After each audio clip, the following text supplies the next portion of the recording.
अस्सलाम वालेकुम। Welcome to my channel voice over by Amna Shah. I hope कि आप खुश होंगे। कहानी शुरू करने से पहले आपसे रिक्वेस्ट है कि अगर आपको मेरा कंटेंट पसंद आता है तो प्लीज़ मेरे चैनल को सब्सक्राइब करें।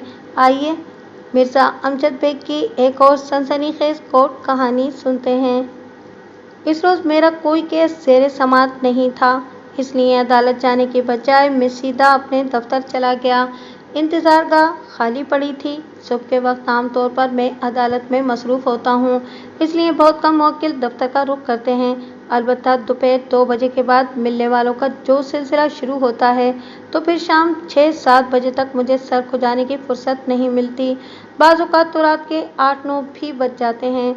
मुझे अपने कमरे में बैठे हुए अभी थोड़ी ही देर हुई थी कि मेरी सेक्रेटरी ने इंटरकॉम पर किसी मुलाकाती की आमद की इत्तला दी। मैंने आने वाले को फौरी तौर पर अपने कमरे में बुला लिया। चंद लम्हात के बाद जो शख्स मेरे कमरे में दाखिल हुआ, उसने उम्दा तराश का सूट ज़ेब तन कर रखा था और दिलकश शख्सियत का मालिक एक खुश शक्ल और महज़िब इंसान दिखाई देता था। उसकी उम्र का अंदाज़ा मैंने पहली नज़र में 50 के लगभग लगाया, जो बाद अज़ां दुरुस्त साबित हुआ। वो ज़िंदगी की 50वीं सीढ़ी पर कदम रख चुका था। मैंने पेशेवराना मुस्कुराहट से उसका इस्तकबाल किया और मेज़ के सामने रखी हुई कुर्सियों की जानिब इशारा किया। उसने बड़ी गर्मजोशी से मुझसे मुसाफा किया और रस्मी कलामात के बाद एक कुर्सी पर बैठ गया। मैंने इस्तफसार किया, फरमाइए जमशेद साहब, मैं आपकी क्या खिदमत कर सकता हूँ। वो सीधा होकर बैठ गया और बोला, बेग साहब, मैं फ़िलहाल एक छोटे से मामले में आपसे कानूनी मशवरा लेने आया हूँ। छोटे से मामले की तफसील क्या है? वो तामुल करते हुए बोला, मैं दूसरी शादी करना चाहता हूँ। मैं इस सिलसिले में आपके लिए क्या कर सकता हूँ? बेग साहब, एक मुख्तसर से वक्फे के बाद उसने कहना शुरू किया, बात दरअसल ये है कि मैं हद्दुल वसी कोशिश करता हूँ कि हर काम कानून के दायरे में रहते हुए कायदे करीने से किया जाए। एक तवील सोच विचार के बाद मैं इस नतीजे पर पहुँचा हूँ कि मेरे मसाइल का हल सिर्फ़ और सिर्फ दूसरी शादी है, लेकिन मैं ये काम आपके मशवरे से करना चाहता हूँ। मैं इसीलिए आपके पास हाजिर हुआ हूँ। आप मेरी रहनुमाई फरमाएँ। मैंने रफ पैड और कलम संभाल लिया और फिर पूछा, क्या आपकी पहली बीवी हयात है? जी हाँ, वो हयात है।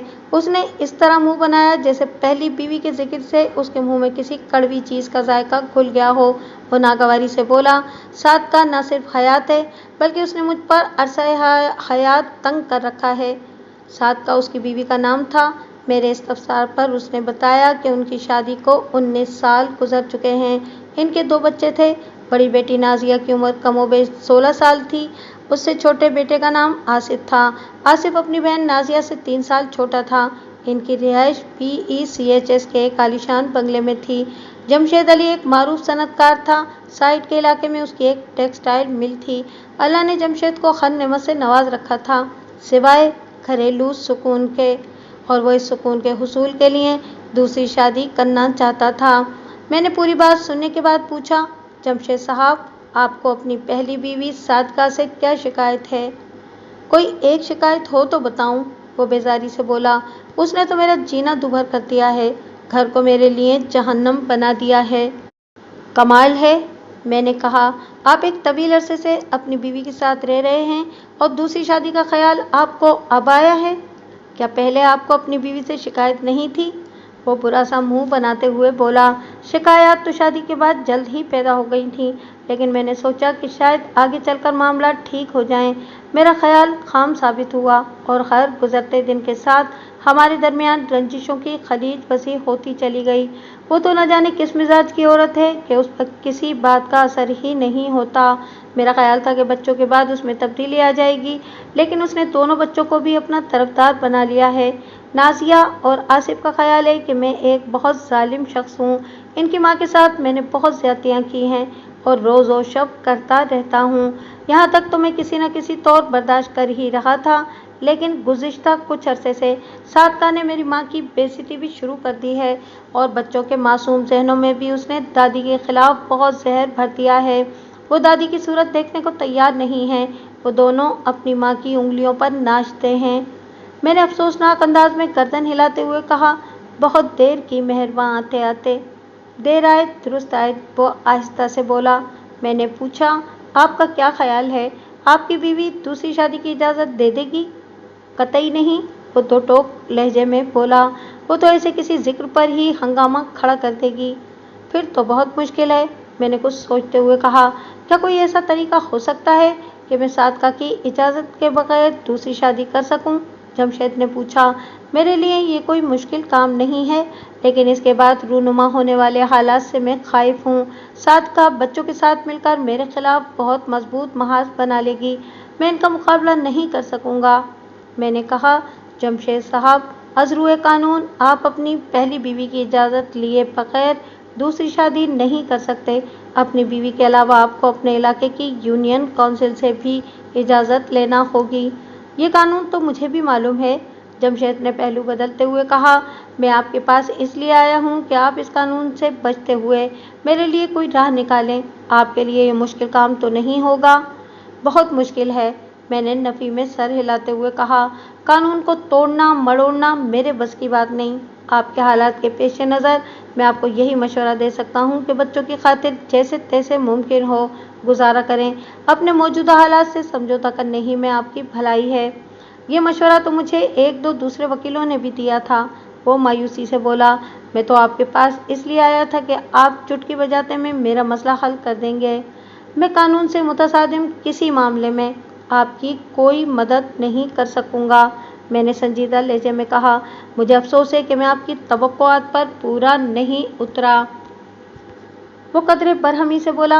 आपका क्या ख्याल है? साबिक सदर मुमलिकत ने दूसरी शादी के लिए पहली बीवी और यूनियन काउंसिल की इजाज़त का टंटा खड़ा करके पहली बीवी के हुकूक को नुकसान नहीं पहुंचाया है। आप कहना क्या चाहते हैं? वो बोला। ये तो तय है कि कोई औरत अपने शौहर को दूसरी शादी की इजाज़त नहीं देगी। बहालत मजबूरी शौहर को ऐसी राह निकालेगा कि पहली बीवी के हुकूक पर कारी ज़रब लगेगी। अगर वो बखुशी इजाज़त नहीं देगी और शौहर दूसरी शादी का पुख्ता इरादा किए बैठा होगा, तो फिर उसके पास पहली बीवी को तलाक देने के सिवा कोई रास्ता नहीं रहेगा। इस्लाम ने एक मर्द को बैक वक्त 4 शादियों की इजाज़त दी है। आप इस फिक्र में ना पड़ें, मैंने कहा। यह मसला कानूनदानों के सोचने का है। वो बोला। हालात मेरी बर्दाश्त से बाहर होते जा रहे हैं बेग साहब, नाचार मुझे भी कोई इंतहाई कदम उठाना पड़ेगा, मैंने तसल्लीआमेज़ लहजे में कहा। जज्बाती कैफियत में उठाया हुआ कोई भी कदम आपके लिए नुकसानदेह साबित हो सकता है। एक लम्हे के तवक्कुफ से मैंने पूछा, क्या आपने इस मसले पर अपनी बीवी से कभी कोई बात की है? उसने नफ़ी में जवाब दिया। मैंने कहा कि आप एक कोशिश करके तो देखें, मुमकिन है कि बात बन जाए। मुझे तो 1% भी उम्मीद नहीं है, मैंने कहा। कोशिश करने में क्या हर्ज है? वो चंद लम्हे सोचता रहा और फिर जज्बात से आरी लहजे में बोला। दरअसल एक तवील अरसे से हमारे दरमियान बातचीत न होने के बराबर है। आप ऐसा करें कि मुझे दूसरी शादी का इजाज़तनामा तैयार कर दें। मैं सादिका से इस पर दस्तखत करवाने की कोशिश करता हूँ। ठीक है, मैंने कहा। आप अपने क्वाइफ मुझे लिखवा दें, मैं ऐसा इजाज़तनामा तैयार करवा लूँगा। आप कल दोपहर 2 बजे के बाद मेरे पास आ जाएं।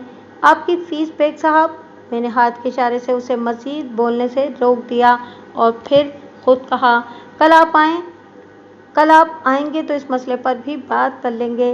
वो मेरा शुक्रिया अदा करके रुखसत हो गया। मैंने इससे मुतालिक ज़रूरी क्वाइफ अपने पास नोट कर लिए थे।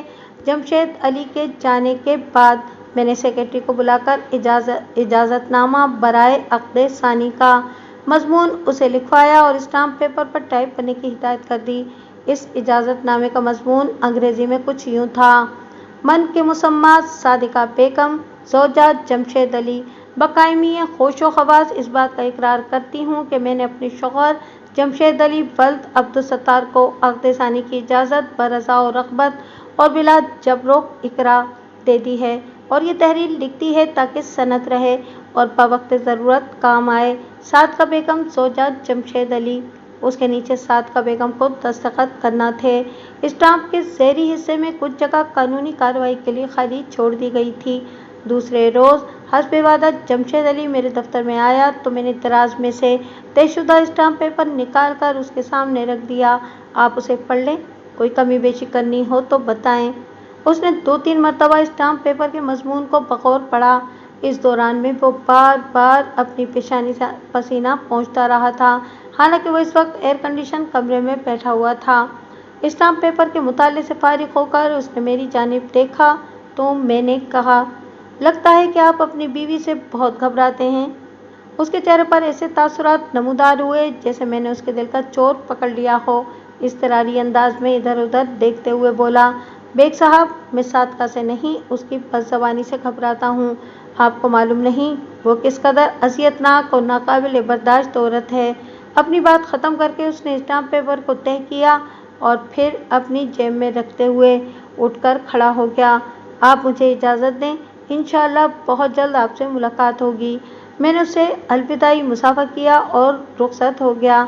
जमशेद के जाने के बाद उसके कहे हुए अल्फाज पर मैं गौर करने लगा। उसने चंद अल्फाज में एक बहुत बड़ी हकीकत बयान कर दी थी। मर्द वाकई औरत से नहीं बल्कि उसकी बदकलामी से दूर भागता है। दुनिया भर में खुश ज़बान और खिदमतगार बीवियां इंतहाई खुशगवार और पुरसुकून अज़दवाजी ज़िंदगी गुजारती हैं, बल्कि अपने शौहरों के दिलों पर राज करती हैं। 2 रोज़ के बाद एक फरबंदाम औरत मेरे दफ्तर में दाखिल हुई। उसने जदीद तराश खराश का एक रेशमी शलवार सूट पहन रखा था। वो तीखे नुकुश वाली एक सांवली सलोनी औरत थी। उसके बाल शानों तक कटे हुए थे और उम्र लगभग 38-39 साल थी। अगर उसने अपनी सेहत का ख्याल रखा होता तो यकीनी तौर पर वो एक पुरकशिश औरत हो सकती थी। अपने हुलिये और पज़े कते से वो खासी मॉडर्न और आसूदा हाल नज़र आती थी। वो बेतकल्लुफ़ी से एक कुर्सी पर बैठते हुए आम से लहजे में बोली, और सुनाएं बेग साहब, क्या हाल चाल हैं? उसके बात करने का अंदाज ऐसा था जैसे वो मेरी देरीना शनासा हो, लेकिन मैं उसे ज़िंदगी में पहली मर्तबा देख रहा था, या अगर आज से पहले कभी देखा था तो मुझे याद नहीं था। अल्लाह का करम है, मैंने मुस्कुराते हुए इसके सवाल का जवाब दिया। वो बोली, काम कैसा चल रहा है? बस ठीक ठाक ही है, मैंने कहा। फिर पूछा, आपकी तारीफ? मैंने आपको पहचाना नहीं। पहचानने का क्या सवाल है? उसने संजीदा लहजे में कहा, आज हम पहली मर्तबा मिल रहे हैं। वैसे मैं अपना तारुफ करा दूँ, मेरा नाम सादका बेगम है। कौन सादका बेगम? मैं समझ तो गया था कि मौसूफ़ा जमशेद अली की बेगम है, लेकिन मैं दानिस्ता अनजान बन गया था। वो कदरे तुर्श लहजे में बोली, मैं बेगम जमशेद अली हूँ, वही जमशेद अली जो 2 रोज़ कबल आपके मुफीद मशवरों से मुस्तफ़ीद होकर गया है। मेरे पास रोज़ाना जाने कितने जमशेद अली आते हैं। मैंने अपनी बेपरवाही को बरकरार रखा और मैं सबको मुफीद मशवरे ही देता हूँ। उसने एक नज़र मुझे देखा और फिर अपने हैंड बैग से एक तहशुदा कागज़ निकाल कर मेरे सामने मेज़ पर फेंकते हुए बोली, मैं इस जमशेद अली की बात कर रही हूँ। इस स्टाम्प पेपर को पहचानते हैं आप? मैंने पहचानने के बावजूद भी तयशुदा स्टाम्प पेपर खोलकर एक नज़र देखा, फिर सवालिया नज़रों से सादका बेगम की तरफ देखने लगा। कुछ याद आया आपको? उसने पूछा। हाँ, कुछ कुछ याद तो आ रहा है, मैंने कहा और स्टाम्प पेपर को मेज़ पर डाल दिया। सादका बेगम ने कहा, आप देखने में तो खासे माकूल नज़र आते हैं, फिर इस स्टाम्प पेपर का क्या मतलब है? मुझे उसका अंदाज नागवार गुजरा, लेकिन मैंने हत्तुल इम्कान बर्दाश्त करते हुए कहा, इसका मतलब जमशेद अली ने आपको बता दिया होगा। सादका बेगम ने कुसीली नज़र से मुझे देखा और बोली, आप क्या चाहते हैं? मैं इस परवानाए खुदकुशी पर दस्तखत कर दूं? माफ़ कीजिए खातून, मैंने कहा, ये मेरी नहीं बल्कि आपके शौहर की ख्वाहिश है। वो मेरा जमा जमाया घर बर्बाद करने पर तुल गया है। वो फुनकारी, लेकिन मैं उसे ऐसा हरगिज़ नहीं करने दूंगी। उसकी जुर्रत कैसे हुई ऐसा कागज़ तैयार करवाने की? मैं तवील अरसे से उसकी गैर नसाबी सरगर्मियाँ बर्दाश्त कर रही हूँ। मेरी जगह अगर कोई दूसरी औरत होती तो अब तक खुदकुशी कर चुकी होती या जमशेद अली को मौत के घाट उतार चुकी होती। मैं जमशेद अली को किसी भी सूरत दूसरी शादी नहीं करने दूंगी। मैंने कहा, वैसे तो मुझे आपके घरेलू मामलात में दखल देने का कोई हक नहीं है, लेकिन जहाँ तक आपके हालात मेरे इल्म में आए हैं, इनके पेश नज़र मैं इस नतीजे पर पहुँचा हूँ कि आपके शौहर दूसरी शादी का पुख्ता तहैया किए बैठे हैं, और अगर आपने इस सिलसिले में रुकावट डालने की कोशिश की तो इनका कुछ नहीं बिगड़ेगा। आप सरासर नुकसान में रहेंगी। आप मर्द हैं और फिर जमशेद के वकील हैं, इसी की तरफदारी करेंगे। वो अजीब से लहजे में बोली, लेकिन मैं अभी इतनी भी बेदस्तोपार नहीं हुई कि वो मनमानी करता फिरे। मैं उसे छठी का दूध याद दिला दूंगी। वो जिस अंदाज से अपने शौहर का जिक्र कर रही थी, इससे मुझे अंदाज़ा हुआ कि जमशेद अली वाकई मजलूम था और उसे सादका जैसी औरत के साथ इतना तवील अरसा गुजारने पर तमग़े बर्दाश्त मिलना चाहिए था। मैंने कहा, खातून, आप अपने हालात को ज़्यादा बेहतर तौर पर जानती हैं। मैं तो आपको मशवरा ही दे सकता हूँ कि शौहर की मुखालफत की जाए। इस मामले को अफ़ाम व तफ़हीम से सुलझाने की कोशिश करें। अफ़ाम व तफ़हीम का वक्त गुजर चुका है वकील साहब, वो खौफनाक लहजे में बोली। आपको हमारे अंदरूनी हालात का सही तौर पर इल्म नहीं है। आप नहीं जानते कि मैं कब से जमशेद अली की बेवफाइयाँ बर्दाश्त कर रही हूँ। मुझे उसकी एक एक हरकत का इल्म है। कई औरतों से उसके गलत मरासिम हैं। आजकल वो बेगम नजमुद्दीन पर कुछ ज़्यादा ही मेहरबान है। जमशेद ने बताया ही होगा। क्या वो बेगम नजमुद्दीन से शादी का इरादा रखता है? मेरे इल्म में ऐसी कोई बात नहीं है, मैंने कहा। वो बोली, मैं तो मरकर भी जमशेद को दूसरी शादी करने की इजाज़त नहीं दूंगी। अगर इसने मेरे इल्म में लाए बगैर ऐसी कोई हरकत की तो मैं इसे अदालत में घसीट लूँगी। वकील साहब, आपका कानून इस सिलसिले में क्या कहता है? मैंने बेगम साद का जमशेद अली को बताया। आइली कवानीन के मुताबिक कोई शख्स अपनी पहली बीवी और सालिसी काउंसिल की इजाज़त के बगैर दूसरी शादी नहीं कर सकता। अगर कोई ऐसा करता है तो न सिर्फ ये कि वो शादी और कानून की नज़र में कलअदम तसव्वुर होगी, बल्कि ऐसा शख्स सज़ा का मौजिब भी ठहरेगा। ऐसी सूरत में इसे फौरी तौर पर पहली बीवी को महर की रकम अदा करनी होगी और सज़ा के तौर पर उसे 1 साल कैद महज या जुर्माना जो 5,000 रुपये तक हो सकता है अदा करना होगा। ये दोनों सज़ाओं का बैक वक्त भी इतलाक हो जाएगा। वो खुश होते हुए बोली, हक महर की रकम की तो मेरे नज़दीक इतनी अहमियत नहीं है। अलबत्ता जब वो 1 साल के लिए जेल जाएगा तो उसके 14 तबक बैक वक्त गुल हो जाएंगे। और सबसे बड़ी बात यह है कि दूसरी शादी की कानून की नज़र में कोई हैसियत नहीं होगी।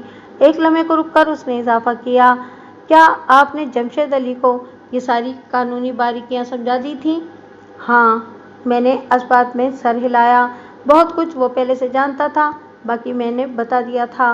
वो तेवरी चढ़ाकर बोली, इसके बावजूद भी वो स्टाम्प पेपर तैयार करवा कर मेरे पास ले आया था, अहमक कहीं का। मेरे ख्याल में उसका ये अमल उसकी अक्लमंदी पर दलालत करता है। मैंने कहा, उसने सीधा तरीका इख्तियार करते हुए आपसे दूसरी शादी की इजाज़त मांगी थी। वो बोली, ये जानते हुए भी कि मैं उसे ऐसी इजाज़त हरगिज़ नहीं दूंगी। लेकिन उसने मेरे मशवरे पर अमल किया था। मैंने कहा, वरना वो तो बड़ा ख़तरनाक इरादा लेकर यहाँ आया था। खुदा का शुक्र है कि बात उसकी समझ में आ गई, वरना आपको नाकाबिल तराफी नुकसान पहुँच जाता। कैसा कानून? उसने मुझे घूर कर देखा।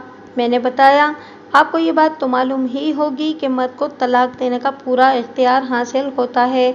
वो ज़बानी या तहरीरी तौर पर किसी भी सूरत अपनी बीवी को तलाक देने का हक रखता है और औरत उसके इस हक को चैलेंज नहीं कर सकती। औरत के पास सिर्फ ये राह रह जाती है कि वो सालिसी काउंसिल के चेयरमैन के तवस्सुत से मसालहत की कोशिश कर सकती है, और वो भी 90 दिन के अंदर अंदर। बसूरत दीगर तलाक मौसर हो जाती है।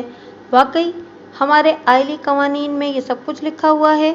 उसने बेयकीनी से मुझे देखा। मैंने इस बात में सर हिलाने पर इक्तफा किया। वो झुंझुलाहट आमेज़ लहजे में बोली, मैं ऐसे किसी कानून को नहीं मानती। यह तो सरासर नाइंसाफ़ी पर मबनी है। आपके ना मानने से कानून बदल नहीं जाएगा खातून, मैंने मोतदिल लहजे में कहा। वो तेज़ लहजे में बोली, मैं इस जालिमाना कानून के खिलाफ एहतजाज करूंगी। अगर मर्द को तलाक का हक हासिल है तो ये हक औरत को भी मिलना चाहिए। आप इस ज़मीन में पिटीशन दाखिल कर सकती हैं। मैंने ज़ेरे लब मुस्कुराते हुए कहा, मुमकिन है कि ऐसा कोई कानून पास हो जाए। अगर ऐसा हो गया तो हम मगरिब वालों को भी बहुत पीछे छोड़ देंगे। इसके बाद वो जितनी देर बैठी अपने शौहर की बैरून खाना सरगर्मियों का रोना रोती रही। इसका ख्याल था कि जमशेद अली मुसलसल बेवफाई का मुर्तकिब हो रहा था। कई औरतों के उसके साथ ताल्लुकात थे, वगैरह वगैरह। उसने ये भी दावा किया कि वो क़यामत तक जमशेद अली का दूसरी शादी के ख्वाब को पूरा नहीं होने देगी। जाने से पहले उसने मेरी नज़रों के सामने मज़कूरा स्टाम्प पेपर के टुकड़े टुकड़े किए और फिर मेरी जानिब बढ़ाते हुए बोली, इसे डस्टबिन में फेंक दें बेग साहब। मैंने स्टाम्प पेपर के टुकड़े लेकर अपने सामने मेज़ पर रख दिए। वो उठते हुए बोली, मेरा ख्याल है कि आप ये टुकड़े जमशेद अली को वापस करना चाहते हैं। शौक़ से कीजिए, लेकिन एक बात इसे ये भी बता दीजिए कि मैं आसानी से उसका पीछा नहीं छोड़ूंगी। अगर उसने मुझे तलाक देने के बारे में सोचा भी तो मैं उसका जीना दोभर कर दूंगी। उसे मेरी ताकत का अंदाज़ा नहीं है। फिर वो तेज़ कदमों से चलती हुई मेरे दफ्तर से निकल गई। अगले रोज़ जमशेद अली इसी कुर्सी पर बैठा हुआ था जहाँ से गुज़िश्ता रोज़ सादिका बेगम गुस्से में तनतनाते हुए उठकर गई थी। जमशेद अली के चेहरे से परेशानी हवेदार थी और वो खासा नर्वस नज़र आ रहा था। मैंने पूछा, खैरियत तो है जमशेद साहब, आपकी हालत इतनी गैर क्यों हो रही है? क्या सादका कल आपसे मिलने आई थी? उसने मेरे सवाल का जवाब देने के बजाय उल्टा मुझसे सवाल कर दिया। मैंने इस बात में जवाब दिया। वो बोला, उसे मालूम हो गया था कि मैं आपके दफ्तर से होकर गया हूँ। मेरे कुछ बताने से पहले ही उसने मुझे मुत्तला किया था कि मैं वकील से मिलकर आ रहा हूँ। फिर उसने पूछा कि मैं किस सिलसिले में आपसे मिलने आया था, तो जवाब में मैंने टाइपशुदा स्टाम्प पेपर निकाल कर उसके सामने कर दिया। उसने स्टाम्प पेपर का मज़मून पढ़ा और गुस्से से लाल पीली हो गई। मैंने उसे ताकीद की कि वो शराफत और खामोशी से स्टाम्प पेपर पर दस्तखत कर दे।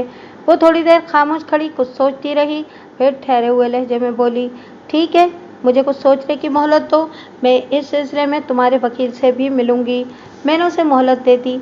मोहलत ना भी देता तो मैं उसका क्या बिगाड़ सकता था? उसने तो अपनी बेहूदगियों से पूरा घर बिगाड़ रखा है। कल वो आपसे मिलकर गई है तो उसने घर में एक कयामत बर्पा कर रखी है। उसने नाजिया और आसिफ को भी बता दिया है कि मैं उनके ऊपर सौतेली माँ लाने का इरादा रखता हूँ। वो तो पहले ही मुझसे बहुत कम बात करते थे, अब तो कल से जब भी सामना होता है वो नफरत आमेज निगाहों से मुझे घूरने लगते हैं। मेरी समझ में नहीं आता क्या करूँ। मैं तो एक अजीब मुसीबत में गिरफ्तार हो गया हूँ। उसका तवील बयान ख़त्म हुआ तो मैंने सवाल किया, जमशेद साहब, आपकी बीवी को ये कैसे मालूम हुआ कि आप मेरे पास कोई मशवरा करने आए थे? क्या आपने उसे ये बात बताई थी? नहीं, मेरे कुछ बताने से पहले ही उसने मेरी चोरी पकड़ ली थी, जमशेद अली ने जवाब दिया। इसमें अचंभे की कोई बात नहीं है। मैं जानता हूँ कि वो मेरी निगरानी करवाती है। उसका कोई वफादार साई की तरह मेरे पीछे लगा रहता है। मेरे दफ्तर में भी उसका एक खबरसां मौजूद है जो दफ्तरी मामलात की इतलात उस तक पहुँचाता रहता है। मैंने कहा, कमाल है, आप अपनी बीवी के जासूस से वाकिफ़ भी हैं और उसे अपने दफ्तर में बर्दाश्त भी कर रहे हैं। ये कोई अक्लमंदी की बात तो नहीं है। आप बिल्कुल ठीक कहते हैं, वो सर हिलाते हुए बोला।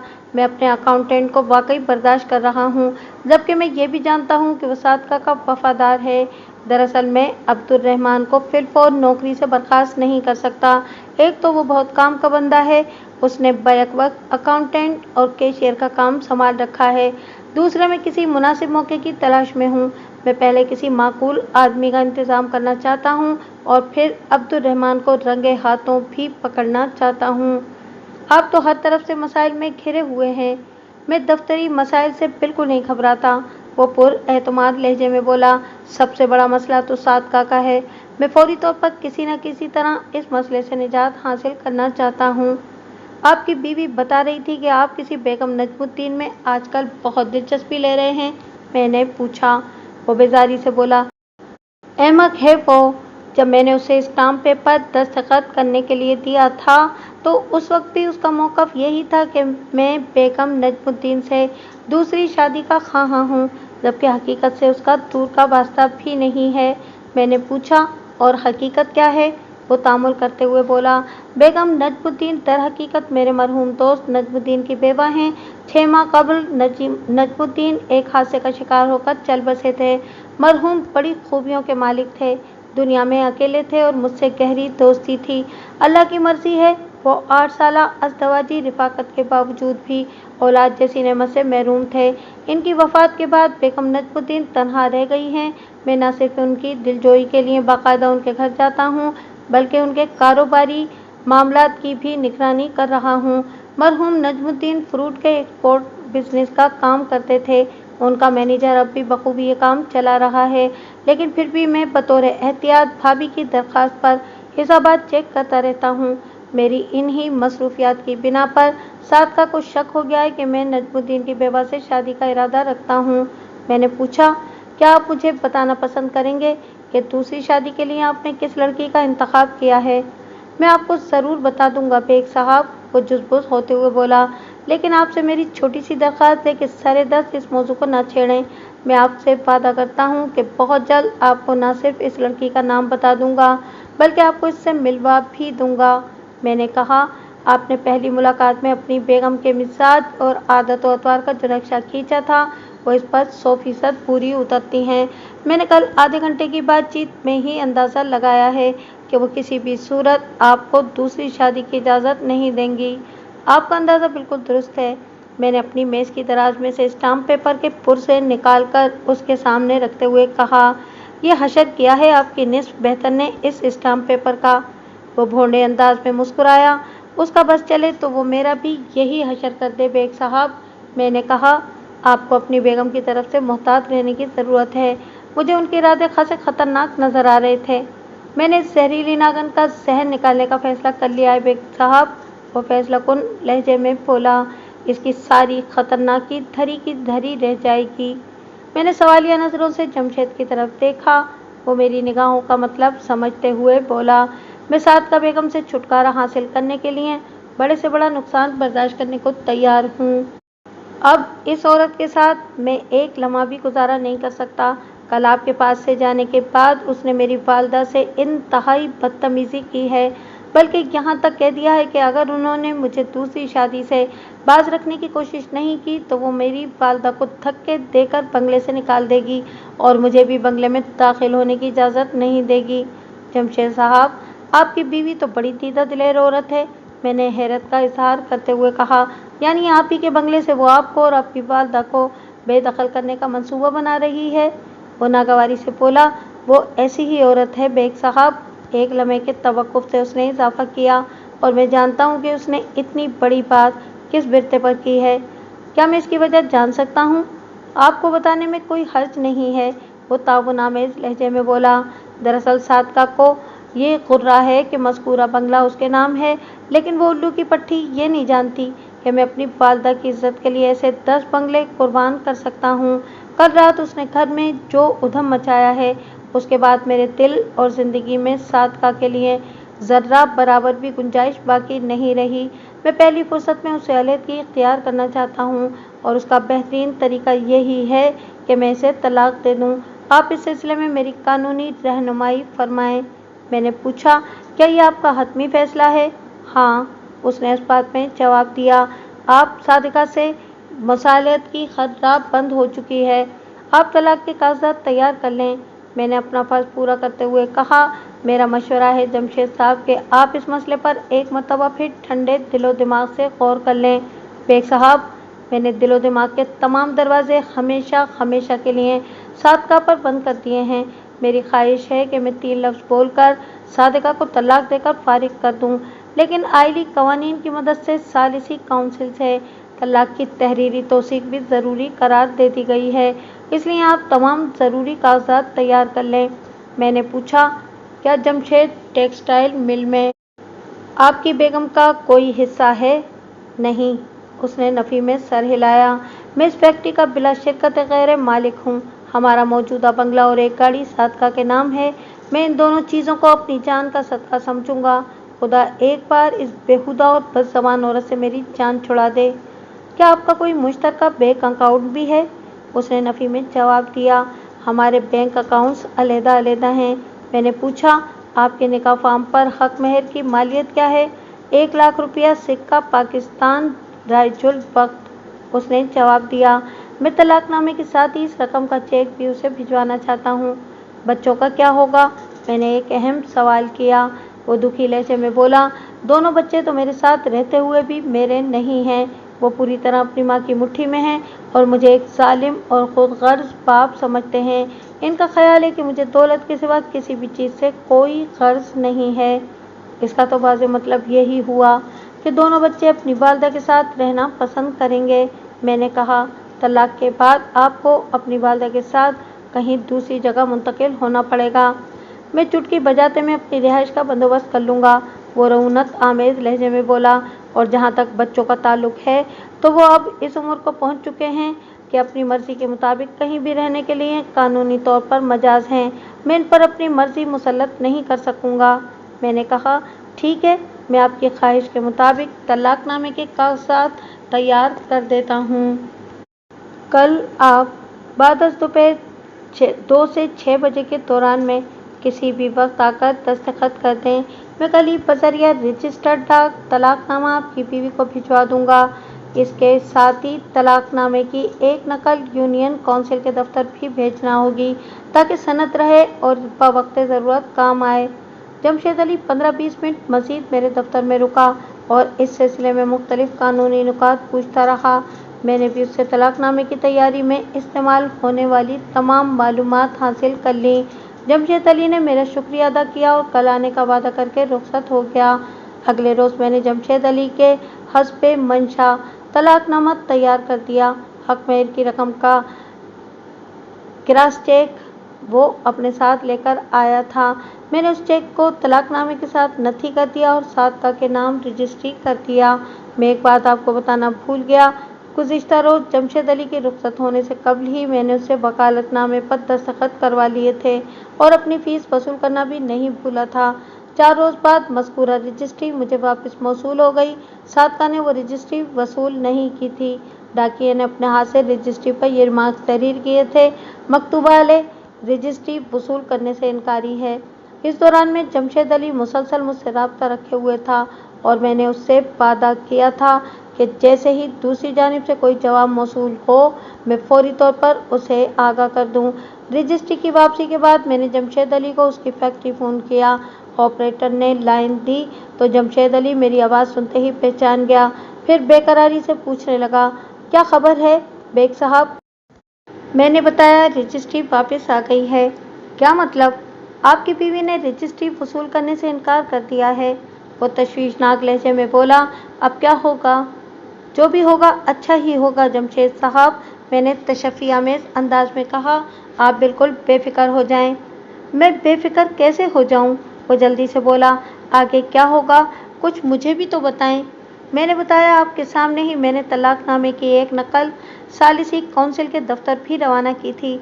अब उसके बाद उनका काम शुरू होता है। वो क्या करेंगे? वो फरीकैन के नाम समन जारी करेंगे। मैंने बताया, आप दोनों को सालिसी काउंसिल के दफ्तर में जाकर वजाहत करना होगी। मुसालहती कमेटी आप दोनों के माबैन मुसालहत की कोशिश करेगी। अगर आपने मुसालहत से साफ इनकार कर दिया तो 90 रोज़ के बाद तलाक की तौसीक हो जाएगी। जमशेद ने पूछा, सालिसी काउंसिल कब तक हमारे नाम समन जारी करेगी? मेरा ख्याल है कि 1 हफ्ते के अंदर आपको समन मिल जाएगा। थोड़ी सी मज़ीद गुफ्तगू के बाद मैंने फ़ोन बंद कर दिया। मेरा ख्याल था कि अब सालिसी काउंसिल वाले इस मसले से बखूबी निपट लेंगे और मुझे ज़्यादा भाग दौड़ नहीं करना पड़ेगी। 5 रोज़ के बाद जमशेद अली ने फ़ोन करके मुझे बताया कि उसने समन वसूल कर लिया है। मैंने हत्तुल मकदूर उसकी तसल्ली तशफ़ी की। वो मुसिर था कि मैं तमाम वक्त उसके साथ रहूं। मैं उसका वकील था। वो ना भी कहता तो तमाम अहम मराहिल पर मुझे उसके साथ ही रहना था। बहरहाल मैंने हौसला बख्श अल्फाज में उसे यकीन दहानी करवा दी। अगले रोज़ मैं अपने दफ्तर में एक मुवक्किल के साथ मसरूफ़ था कि सेक्रेटरी ने इंटरकॉम पर मुझे मुतला किया, बेग साहब, नीलम नामी एक खातून फौरी तौर पर आपसे मिलना चाहती हैं। तुमने उसे बताया नहीं कि मैं बारी आने पर मुलाकात करता हूँ? मैंने बताया था, सेक्रेटरी ने कहा, लेकिन वो बज़िद हैं कि सिर्फ चंद सेकंड के लिए मिलना चाहती हैं। मैंने कहा, ठीक है, मेरे पास मौजूद क्लाइंट के बाद इन्हें अंदर भेज देना। सेक्रेटरी चंद लम्हों तक इस्तकबालिया पर मौजूद नीलम नामी किसी खातून से बात करती रही। फिर मुझसे कहा, बेग साहब, वो किसी जमशेद अली के बारे में आपको हंगामी तौर पर कुछ बताना चाह रही हैं। जमशेद अली के नाम पर मैं सीधा होकर बैठ गया। फिर अपनी सेक्रेटरी से कहा, ठीक है, इसे अंदर भेज दो। इंटरकॉम का रिसीवर रखने के बाद मैंने अपने सामने बैठे हुए मौकिल से माजरत खाना अंदाज में कहा, बस 1 मिनट में मैं इन्हें फारिग कर दूंगा। मेरे मौकिल ने इस मुदाखलत को महसूस नहीं किया और बड़ी खंदा पेशानी से मुझे इसकी इजाज़त दे दी। नीलम 24-25 साल की एक हसीन और जमील औरत थी। मैं दिल ही दिल में उसके हुस्न की तारीफ़ किए बिना न रह सका। उसने फूलदार कपड़े का शलवार सूट पहन रखा था जो उसकी गोरी रंगत पर खूब सज रहा था। रस्मी कलामात के बाद मैंने उसे अपने सामने बैठने का इशारा किया। मेरे मौकिल को देखकर पहले तो वो झिझकी, फिर बैठ गई। उसकी नशिस्त से भी परेशानी आया थी। चेहरे पर हुस्न मलाल के बादल मैं पहले ही देख चुका था। मैंने नर्म लहजे में इस्तफसार किया, आप जमशेद अली के बारे में क्या इत्तला लेकर आई हैं? जमशेद साहब को पुलिस गिरफ्तार करके ले गई है, वो रुहासे लहजे में बोली। मैं हैरत ज़दा रह गया। क्यों? मेरे मुंह से बेसाख्ता निकला। जमशेद साहब को क्यों गिरफ्तार किया गया है? उन पर इल्ज़ाम है कि उन्होंने अपनी बीवी सादका बेगम पर कातिलाना हमला किया है, नीलम ने दिल गिरफ्तार लहजे में बताया। वो इस वक्त थाने में बंद हैं। उन्होंने मुझे आपके पास भेजा है ताकि आपको सूरत हाल से आगाह कर सकूं। मैंने पूछा, पुलिस ने जमशेद अली को कहां से गिरफ्तार किया है और उनकी बीवी इस वक्त कहां है? पुलिस ने जमशेद साहब को अस्पताल से गिरफ्तार किया है। सादका बेगम इसी अस्पताल के आईसीयू में मौतो ज़ीस्त की कशमकश में मुब्तला हैं। मेरे मज़ीद इस्तफसार पर नीलम ने बताया कि आज शाम वो अपने बॉस जमशेद अली के साथ ही उसके बंगले पर पहुंची थी। वाज़ेह रहे कि नीलम एक तवील अरसे से जमशेद अली के दफ्तर में काम कर रही थी और तरक्की करते हुए उसकी पर्सनल सेक्रेटरी के मनसब तक जा पहुंची थी। ये बात बाद अज़ां मुझे जमशेद अली की ज़बानी मालूम हुई थी। नीलम ने बताया कि वो आज पहली मर्तबा अपने बॉस के साथ उसके बंगले पर आई थी। जमशेद अली ने उसे बताया था कि वो उसे अपनी वालदा से मिलवाना चाहता था। बंगले पर नीलम की मौजूदगी से सादका ने एक तूफान बदतमीज़ी खड़ा कर दिया। दोनों मियाँ बीवी में घमसान की ज़बानी जंग हुई। फिर सादका बेगम ने अचानक ही रिवॉल्वर निकालकर नीलम को शूट करने की कोशिश की। जमशेद अली ने सादका के रिवॉल्वर वाले हाथ पर झपट्टा मारा। इसी दौरान में रिवॉल्वर चल गया और गोली सादका बेगम के पेट में लगी। वो हाय में मर गई कहकर ढेर हो गई। जमशेद अली ने फिर फौर अपनी गाड़ी निकाली, सादका को गाड़ी की अकबी नशिस्त पर लिटाया और अस्पताल की जानिब रवाना हो गया। नीलम उस वक्त जमशेद के साथ ही पैसेंजर सीट पर बैठी हुई थी। सादका को फौरी तौर पर इमरजेंसी में दाखिल कर लिया गया। बाद अज़ां उसे आईसीयू में मुंतकिल कर दिया गया। उसकी हालत खतरे से बाहर नहीं थी। उन्हें अस्पताल में पहुंचे अभी आधा घंटा ही गुजरा होगा कि पुलिस वहां आन धमकी और जमशेद अली को अपनी बीवी पर कातिलाना हमले के इल्ज़ाम में गिरफ्तार करके अपने साथ ले गई। पुलिस के हमरा रवाना होने से कबल जमशेद अली ने नीलम को मेरी जानिब दौड़ा दिया था ताकि मैं उसे पेश आने वाले नागहानी वाक़ये से आगाह हो सकूं। नीलम की ज़बानी मुझे जो मालूमात हासिल हुई वो किसी भी तौर मुकम्मल नहीं थी। मैंने उससे कहा, ठीक है, मैं दफ्तर से उठने के बाद जमशेद अली से मुलाकात कर लूँगा। वो कौन से थाने की हवालात में बंद है ये तो मुझे मालूम नहीं है। उसकी आंखों से खौफ झलक रहा था। मैंने टेलीफोन संभाल लिया और 2-3 थानों के अंदर फ़ोन घुमाया तो 2-4 मुतवक्के थानों के नंबर डायल करने के बाद मुतालिका थाने का सुराग मालूम हो गया। मैंने नीलम से कहा, आप जाना चाहें तो चली जाएं, रुकना चाहें तो रुक जाएं। मुझे हैरत है कि पुलिस वालों ने आपको रोकने की कोशिश क्यों नहीं की? आप तो मौके की ऐनी शाहिद थीं। उसने मेरे सवाल का जवाब देने की बजाय पूछा, क्या मैं आपका फ़ोन इस्तेमाल कर सकती हूँ? बड़ी खुशी से मैंने इजाज़त दे दी। वो नंबर मिलाने के बाद गुफ्तगू करने लगी। मुझे अंदाज़ा हुआ कि शायद वो अपनी वालदा से बात कर रही थी। उसने मुख्तसर अल्फाज में जमशेद अली को पेश आमदा हालात के बारे में बताया और आखिर में कहा कि वो ज़रा देर से घर पहुँचेगी, इसलिए फ़िक्र न की जाए। रिसीवर रखने के बाद वो मेरी जानिब मुतवज्जा हुई। बेग साहब, मैं बाहर इंतज़ारगाह में बैठ जाती हूँ, आप फारिग हो जाएं तो मैं भी आपके साथ थाने चलूँगी। मुझे भला क्या एतराज़ हो सकता था? मैंने उसकी तजवीज़ से इत्तफाक किया और वो मेरे कमरे से बाहर निकल गई। उसके जाने के बाद मैंने दीवार गिर क्लॉक पर नज़र डाली। उस वक्त 7:40 हुए थे। मैंने जल्दी जल्दी अपने क्लाइंट्स को फारिग किया और नीलम के साथ मुतालिका थाने की जानिब रवाना हो गया। जब मैंने थाने की दीवार के साथ अपनी गाड़ी पार्क की तो उस वक्त 9 बजने में चंद मिनट बाकी थे। जमशेद अली उस वक्त हेड मुहर्रर के कमरे में मौजूद था। उसके हाथों में हथकड़ी लगी हुई थी और वो एक चौबी बेंच पर सर झुकाए बैठा था। मैं उसकी जानिब बढ़ा तो हवलदार ने मुझे रोक दिया। मैंने महसूस किया कि मुझ पर नज़र पड़ते ही जमशेद अली की आंखों में उम्मीद की चमक नमूदार हो गई थी। उसने सर के इशारे से मुझे सलाम भी किया था। हवलदार ने कहा, एसएचओ साहब का हुक्म है कि मुलजिम के साथ किसी को मिलने न दिया जाए। मेरा नाम मिर्ज़ा अमजद बेग एडवोकेट है। मैंने अपना तारुफ करवाते हुए कहा, मैं मुलजिम जमशेद अली का वकील हूँ। हवलदार ने अजीब सी नज़रों से मुझे देखा। जैसे उसे मेरी बात का यकीन ना आया हो। वो बेपरवाही से बोला, अगर आप मुलजिम के वकील हैं तो एसएचओ साहब से खुद बात कर लें। मैं इस नाखुशगवार रवैये को बर्दाश्त करते हुए थाना इंचार्ज के कमरे की जानिब बढ़ गया। इत्तेफाक से थाना इंचार्ज मेरा शनासा निकल आया। वो पहले किसी और थाने में मुतय्यन था। यहाँ उसकी तैनाती को अभी 2 माह ही हुए थे। उसने बड़ी गर्मजोशी से मुझसे मुसाफा किया। मैंने वहाँ अपनी आमद के बारे में उसे आगाह किया तो वो मुस्कुराते हुए बोला, बेग साहब, आप तो मौत के फरिश्ते से भी ज़्यादा मुस्तैद हो गए हैं। अभी तो हम मुलजिम को पकड़ कर लाए ही हैं कि आप नाजिल हो गए। पहले हमें तो पूछताछ कर लेने दें। मैंने कहा, चौधरी साहब, आपकी पूछताछ के बाद वो बेचारा इस काबिल ही कहाँ रहेगा कि मुझे कुछ बता सके। आपकी मेज़बानी तो अब मशहूर आलम है। बेग साहब, ये तो पुलिस वालों के खिलाफ आप लोगों का प्रोपेगंडा है। एसएचओ अपनी मोटी तोंद पर हाथ फेरते हुए बोला, आपका अखाड़ा तो सबसे ज़्यादा खतरनाक जगह है। वहाँ से बंदा या तो सीधा फांसी के तख्ते पर पहुँचता है या फिर जेल की हवा खाने चला जाता है। मैंने कहा, और कुछ लोग बाइज्जत बरी भी तो हो जाते हैं।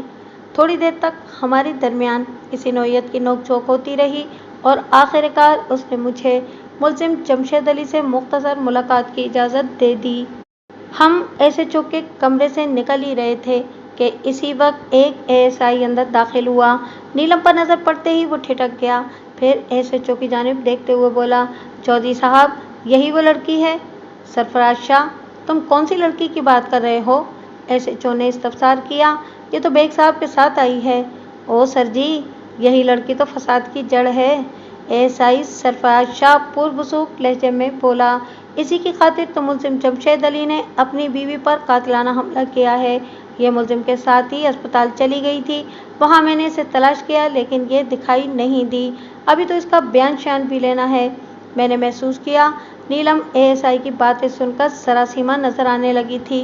बाद अज़ा मुझे मालूम हुआ कि एएसआई सरफराज शाह इस केस का इंक्वायरी ऑफिसर था।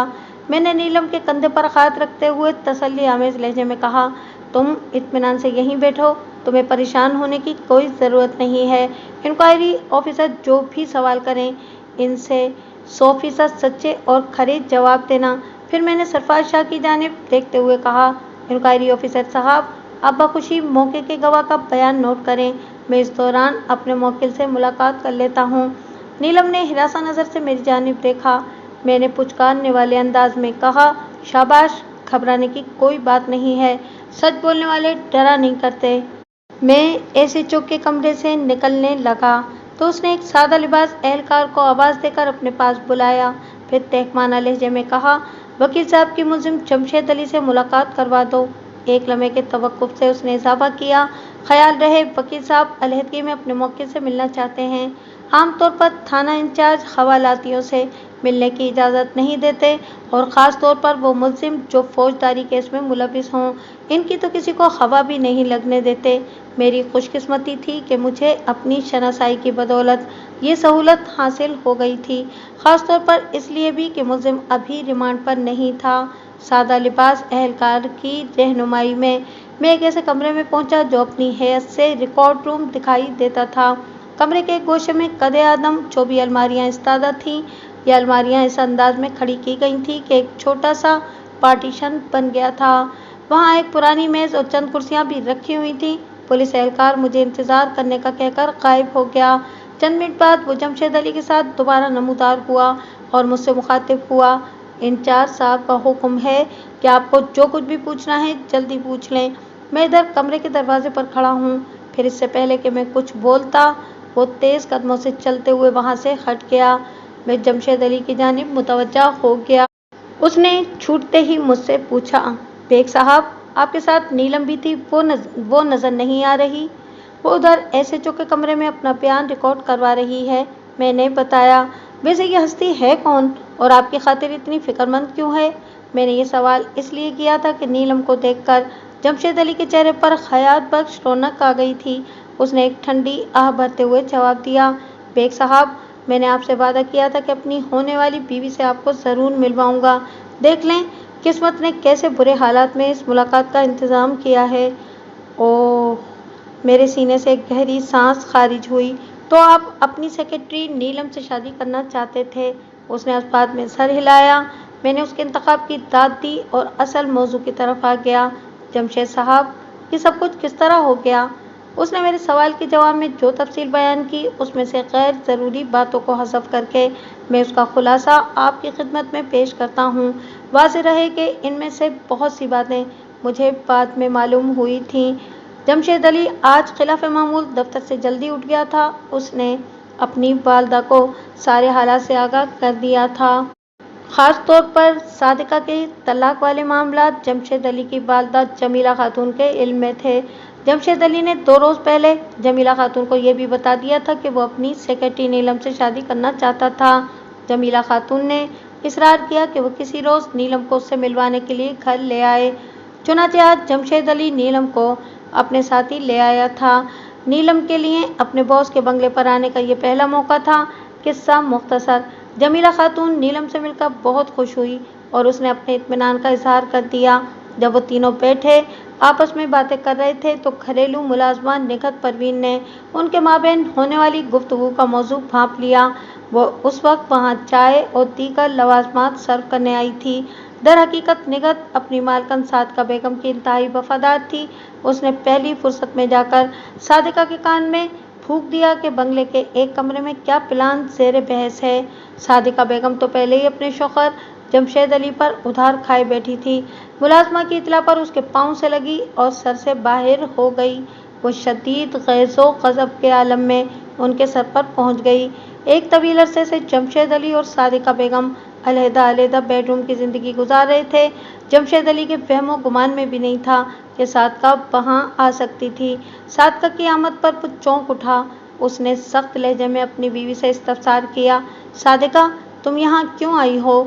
वाह वाह, सुभान अल्लाह। सादिका ने मुंह बिगाड़ कर कहा, मेरी बिल्ली और मुझे ही म्याऊं। जमशेद मियाँ, ये मेरा बंगला है। तुम इस बंगले में मेरी आमदोरफ्त पर पाबंदी लगाने वाले कौन होते हो? जमशेद ने गुस्से से कहा, मेरे पास तुम्हारे फजूल सवाल का जवाब देने के लिए वक्त नहीं है। तुम जाओ यहाँ से। वो तुर्की ब तुर्की बोली, तुम्हारे पास मुझसे बात करने का वक्त नहीं है और अपनी इस दोस्त के साथ गुलछर्रे उड़ाने की तुम्हें बहुत फुर्सत है। अपनी बात ख़त्म करके वो मानदाना नज़रों से नीलम को घूरने लगी। जमशेद अली ने नागवारी से कहा, तुम यहाँ से जाती हो या मैं धक्के देकर तुम्हें दफा करूँ? तुम क्या धक्के दोगे मुझे?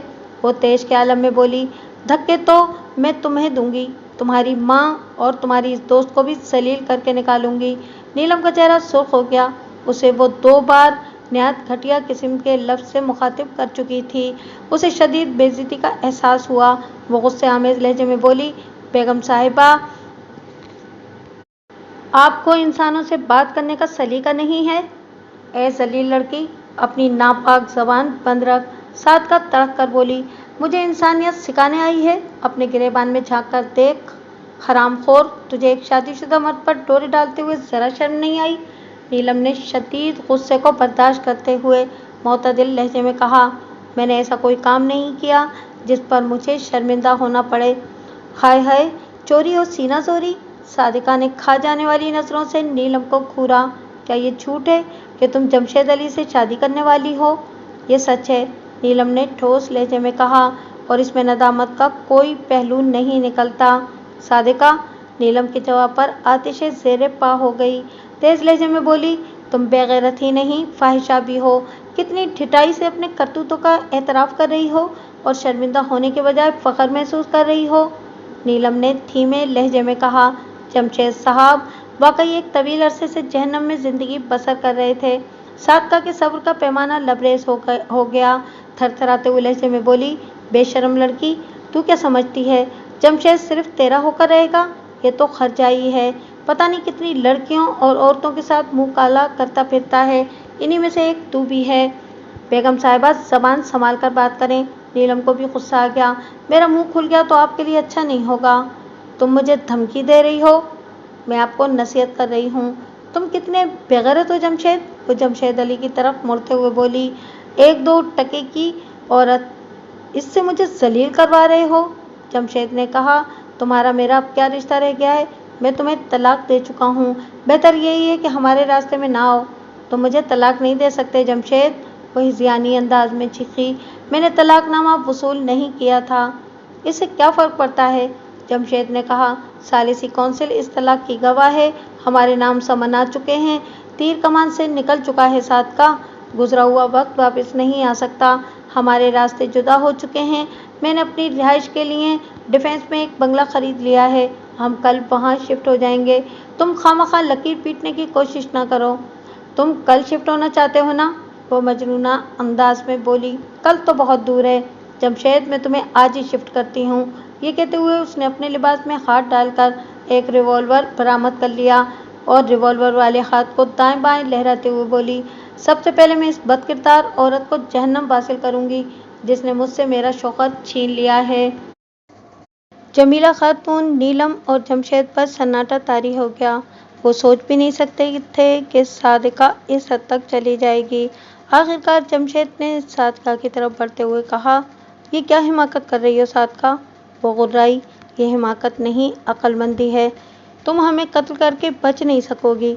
जमशेद ने समझाने वाले अंदाज में कहा, ये रिवॉल्वर फेंक दो और सुकून से मेरी बात सुनो।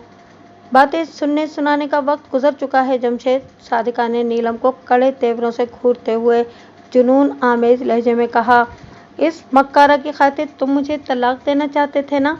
लो, सबसे पहले मैं इसी की लाश को गिराती हूँ। मरने के लिए तैयार हो जाओ कमीनी औरत। सादिका की बात पूरी हुई ही थी कि जमशेद ने झपट्टा मारकर उसके रिवॉल्वर वाले हाथ को दबोच लिया। सादिका का हाथ नीचे की जानिब झुक गया। वो अपना हाथ छुड़ाने के लिए जोर आजमाई करने लगी। इसी छीना झपटी में रिवॉल्वर का ट्राइगर दब गया।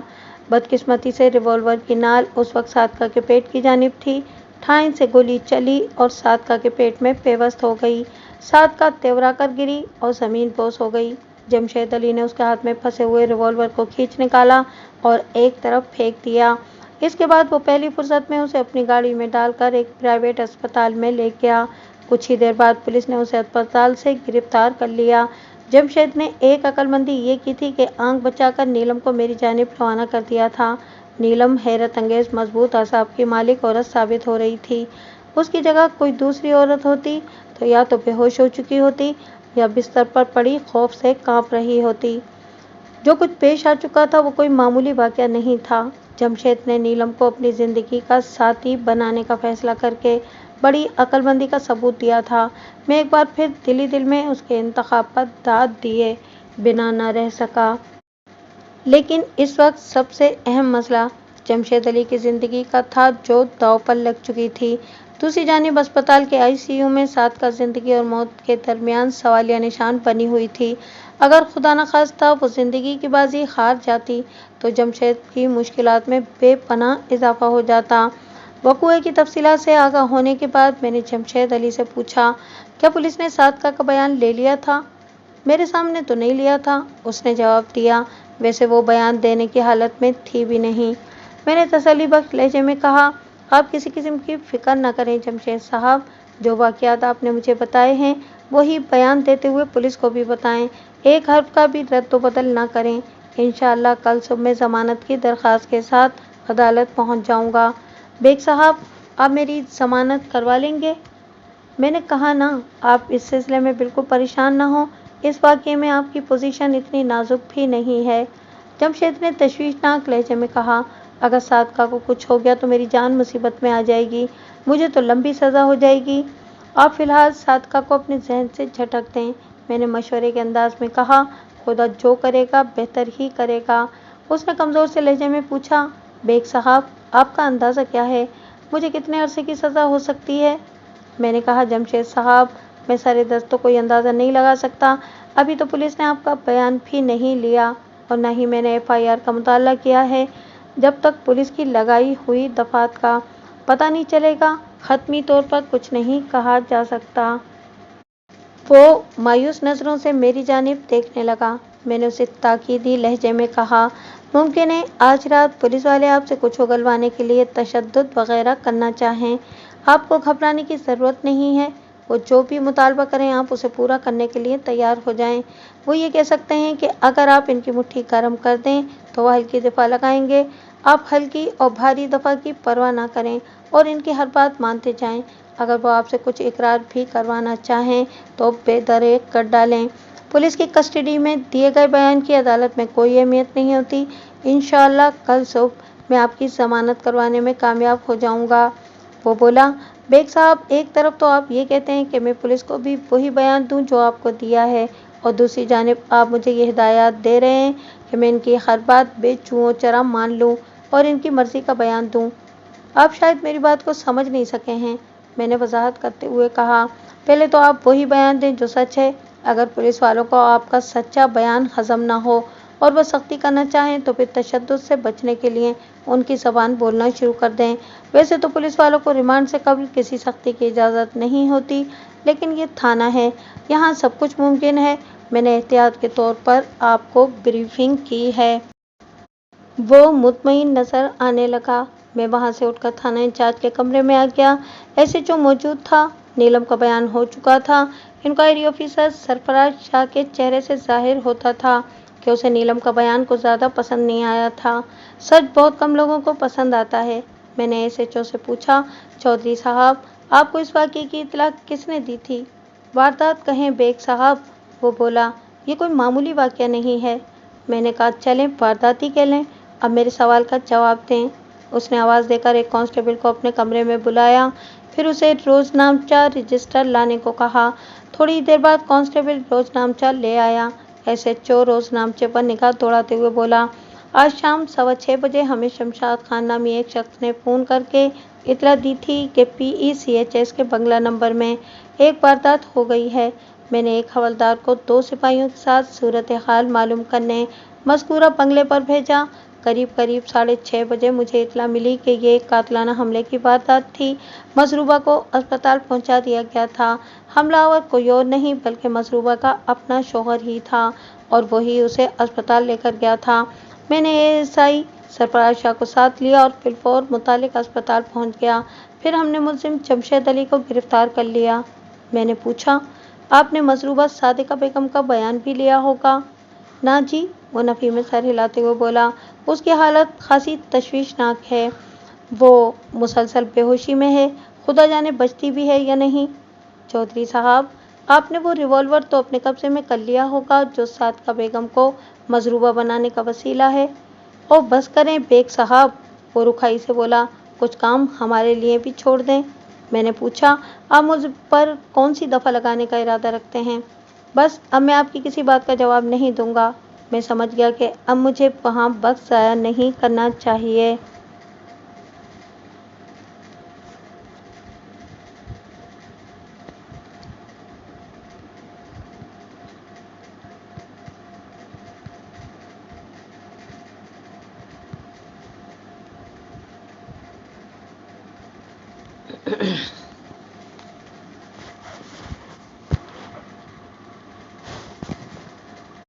फिर मैंने उठते हुए कहा, ठीक है चौधरी साहब, कल सुबह अदालत में मुलाकात होगी।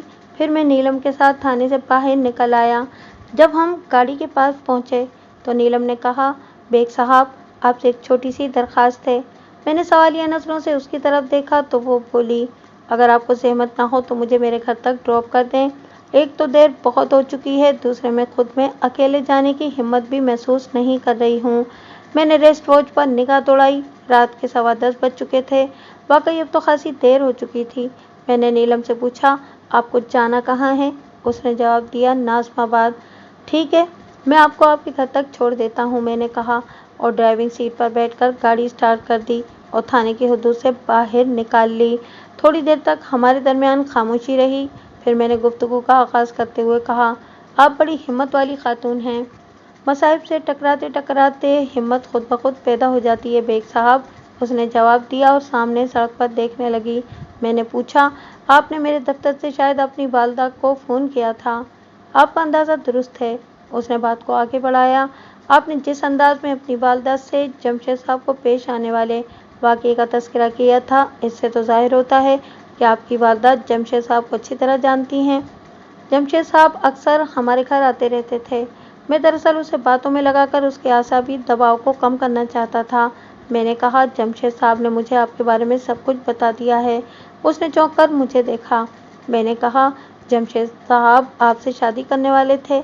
उसने सर की अस्बाती जुम्बिश से मेरे सवाल का जवाब दिया और फिर पूछा, इस केस में जमशेद साहब की पोजीशन क्या है? मैंने एक आइसक्रीम पार्लर के सामने गाड़ी रोकते हुए कहा, कल सुबह इंशाल्लाह मैं जमशेद साहब की जमानत करवाने में कामयाब हो जाऊंगा। उसने इत्मीनान की सांस ली और फिर पूछा, आपने यहाँ गाड़ी क्यों रोक दी है? मौसम और हालात का तकाजा है कि एक एक ठंडी आइसक्रीम खाई जाए। मैंने मुस्कुराते हुए कहा, अगर आपको कोई एतराज़ ना हो तो। उसने कोई एतराज़ नहीं किया। आइसक्रीम खाने के बाद मैंने नीलम को नाज़िमाबाद में उसके फ्लैट पर छोड़ा, फिर अपने घर की जानिब रवाना हो गया। नीलम की मईयत में इस मुख्तसर से सफ़र में मैंने उसके बारे में खासी मालूमात हासिल कर ली थी।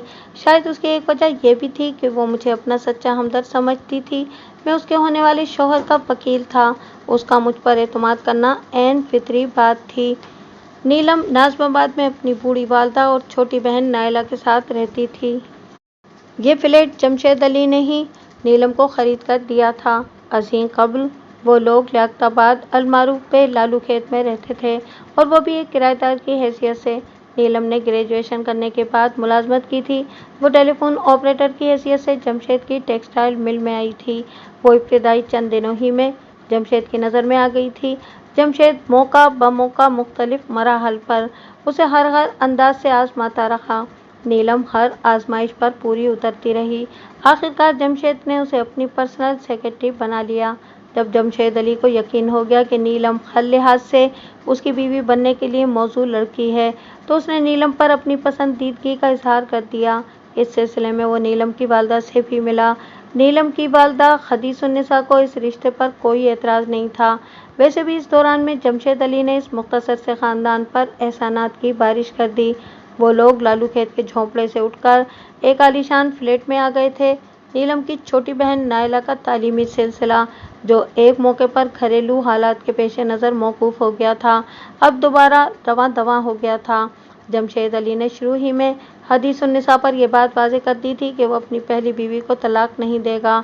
अलबत्ता वो नीलम को बिल्कुल अलग थलग रखने का इरादा रखता था। हदीसुन्निसा को जमशेद अली की ये शर्त भी मंजूर थी। उसकी बेटी ठिकाने लग रही थी और बड़े मजबूत ठिकाने लग रही थी। बादशाह पैदा होने वाले हालात भी हदीसुन्निसा के इल्म में थे। जमशेद अली ने तलाक वाले सिलसिले में होने वाली सारी कार्रवाई को हदीसुन्निसा से छुपाया नहीं था। गोया दोनों जानिब एतमाद की बाहमी फिजा उरूज पर थी और ये फरीकैन के लिए बहुत अच्छी बात थी। मैं जब घर पहुंचा तो रात के 11:30 बज रहे थे। दूसरे रोज़ मुझे जल्दी अदालत पहुंचना था और अदालत में भी जाने से पहले मुझे अपने दफ्तर जाकर जमशेद अली की दरख्वास्त से ज़मानत तैयार करवाना थी। इसलिए खाने से फारिग होने के बाद मैं स्टडी में जाने के बजाय फौरी तौर पर सोने की तैयारी में मसरूफ़ हो गया। अगले रोज़ पुलिस ने जमशेद अली को अदालत में पेश किया और 7 रोज़ का रिमांड तलब कर लिया। मैंने अदालत में आते ही दरख्वास्त ज़मानत और अपना वकालतनामा दाखिल कर दिया था। इसके साथ ही मैंने पुलिस FIR की नकल भी हासिल कर ली थी। पुलिस ने जमशेद अली पर FIR में 307, 325 और 326 की दफ़ात आयद की थीं। ताज़ीरात पाकिस्तान की दफ़ा 307 यानी इक़दाम कत्ल और इसकी सज़ा कम से कम 10 साल और ज़्यादा से ज़्यादा कैद ता हयात थी। दफ़ा 325 यानी बिल इरादा ज़रर शदीद पहुँचाने की सज़ा 7 साल कैद बमे जुर्माना थी और दफ़ा 326 यानी बज़रिया ख़तरनाक वसीला ज़रर शदीद पहुँचाने की सज़ा 10 साल कैद बमे जुर्माना या ज़्यादा से ज़्यादा कैद ता हयात थी। ये तीनों दफ़ात नाकाबिल ज़मानत थीं। वकील सरकार ने रिमांड के हक़ में दलाइल देते हुए कहा, जनाब अली, मुल्ज़िम जमशेद अली अपनी बीवी मजरूबा सादिका बेगम पर बिल इरादा कातिलाना हमले का मुर्तकब हुआ है। इस सिलसिले में पुलिस को शवाहिद जमा करने के लिए कुछ वक्त दरकार होगा, लिहाजा मेरी मुअज़्ज़ज़ अदालत से इस्तदा है कि मुल्ज़िम का 7 रोज़ा पुलिस रिमांड दे दिया जाए। मैं अपनी जगह से उठकर खड़ा हुआ और ज़मानत के हक़ में बोलना शुरू किया। योर ऑनर, मुल्ज़िम जमशेद अली एक मारूफ सनदकार और साहिब हैसियत शख्स है, लिहाजा इसके रुपोश या फरार होने का कोई खदशा नहीं है। पुलिस FIR के मुताबिक इस पर जो दफ़ात लगाई गई हैं, इनमें ज़र्रा बराबर सदाकत नहीं है। बल्कि असल वाकया कुछ और ही है। पुलिस ने अपना काम आसान बनाने के लिए बिल-इरादा कातिलाना हमले का जवाब घड़ लिया है। जब इस केस की बाकायदा समाअत होगी तो मैं अहम इंकशाफात करूँगा। फिलहाल मैं मोअज़्ज़ज़ अदालत से इस्तदा करता हूँ कि मेरे मुवक्किल को शख्सी ज़मानत या ज़ाती मचलके पर रिहा करने का हुक्म जारी किया जाए। नीलम के तवस्सुत से मैंने जमशेद अली के एक करीबी सनदकार दोस्त से राब्ता किया था और वह इस वक्त शख्सी ज़मानत के लिए अदालत में मौजूद था। बादशाह थोड़ी देर पहले जमशेद अली का मैनेजर मकबूल चुगताई भी अदालत में पहुंच चुका था। मैंने उसे हिदायत की थी कि वो अपने साथ एक माकूल रकम भी लेता आए। वकील सरकार ने कहा, जनाब अली, मजरूबा सादका की हालत तशवीशनाक है। वो अभी तक मुसलसल बेहोशी की कैफियत में है। तवील बेहोशी उसकी ज़िंदगी के लिए संगीन खतरा भी साबित हो सकती है। इसलिए मौजूदा सूरत हाल में मुलजिम की दरख्वास्त ज़मानत मंजूर करना इंसाफ के तकाज़ों के मुनाफी होगा। मैंने कहा, जनाब अली, मजरूबा सादका बेगम एक इत्तफाकी हादसे का शिकार हुई है। उसे बिल-इरादा कातिलाना हमला कहना किसी भी तरह मुनासिब नहीं है। एक लम्हे के तवक्कुफ से मैंने इजाफा किया, योर ऑनर, मजरूबा मुलजिम की बीवी है और वो एक तवील अरसे से एक ही घर में रह रहे हैं।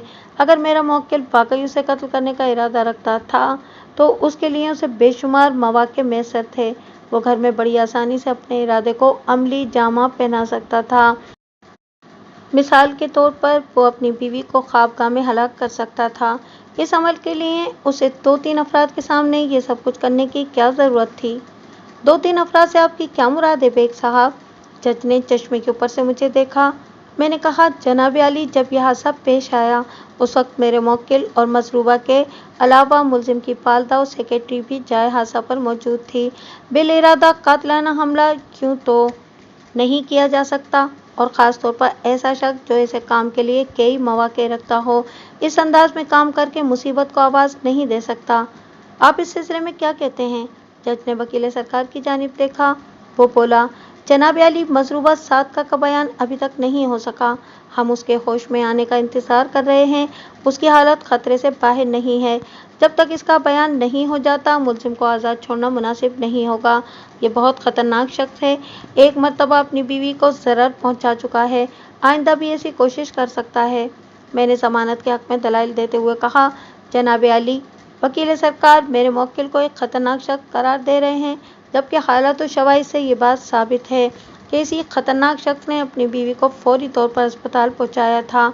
वकील सरकार ने खदशा ज़ाहिर किया है कि अगर मेरे मुवक्किल की दरख्वास्त ज़मानत मंजूर कर ली गई तो वह आइंदा भी अपनी बीवी को ज़रर पहुंचा सकता है या इसे किसी किस्म का ज़रर पहुंचाने का इरादा रखता तो उसकी जान बचाने के लिए फिलफौर उसे वो अस्पताल लेकर नहीं जाता। मेरे मुवक्किल के इस अमल से तो ज़ाहिर होता है कि वो मबनी पर खुलूस नीयत का मालिक एक गुदाज़ दिल का इंसान है। उसके अलावा भी बहुत सी ऐसी बातें हैं जो मेरे मुवक्किल के हक़ में जाती हैं। इनका जिक्र मैं मुनासिब मौक़े पर अदालती कार्रवाई के दौरान में करूँगा। वकील सरकार ने एहतिजाजी लहजे में कहा, जनाब अली, मुलजिम एक बाअसर शख्स है। अगर इसकी ज़मानत हो गई तो वह गवाहों पर असरअंदाज हो सकता है। जनाब अली, मैंने खकार कर गला साफ करते हुए कहा, मेरा मुवक्किल एक अमन पसंद और शरीफ शहरी है। वो ना तो किसी तौर गवाहों पर असरअंदाज हो सकता है और ना ही तफ्तीश में किसी किस्म की रुकावट डाल सकता है। पुलिस ने FIR दर्ज करते वक्त जिन दफ़ात का इस्तेमाल किया है वो असल हालात के मुताबिक नहीं हैं। मैं अदालती कार्रवाई के दौरान में उन्हें गलत साबित करूँगा। जज ने वकील सरकार को मुखातिब करते हुए पूछा, वकील साहब, आपके पास ज़मानत रुकवाने के लिए कोई ठोस दलाइल हैं? वो इधर उधर देखने के बाद बोला, जनाब अली, मजरूबा ज़िंदगी और मौत की कशमकश में मुब्तला है। इन हालात में हमलावर को आज़ाद छोड़ना किसी भी तौर मुनासिब नहीं होगा। मैंने कहा कि जनाब अली, इंसानियत तकाज़ा करती है कि इन मुसीबत के लम्हात में एक शौहर को अपनी शदीद ज़ख्मी बीवी के पास होना चाहिए। वकील सरकार ने चोट की, जनाब अली, कानून का तकाज़ा है कि एक मुलजिम को पुलिस की कस्टडी में होना चाहिए ताकि जल्द से जल्द तफ्तीश मुकम्मल करके चालान पेश किया जा सके। योर ऑनर, मैंने जज की जानिब देखते हुए कहा, मैं वकील मुखालिफ की इस बात से इत्तेफाक करता हूँ कि कानून के तकाजे हर हाल में पूरे होने चाहिए।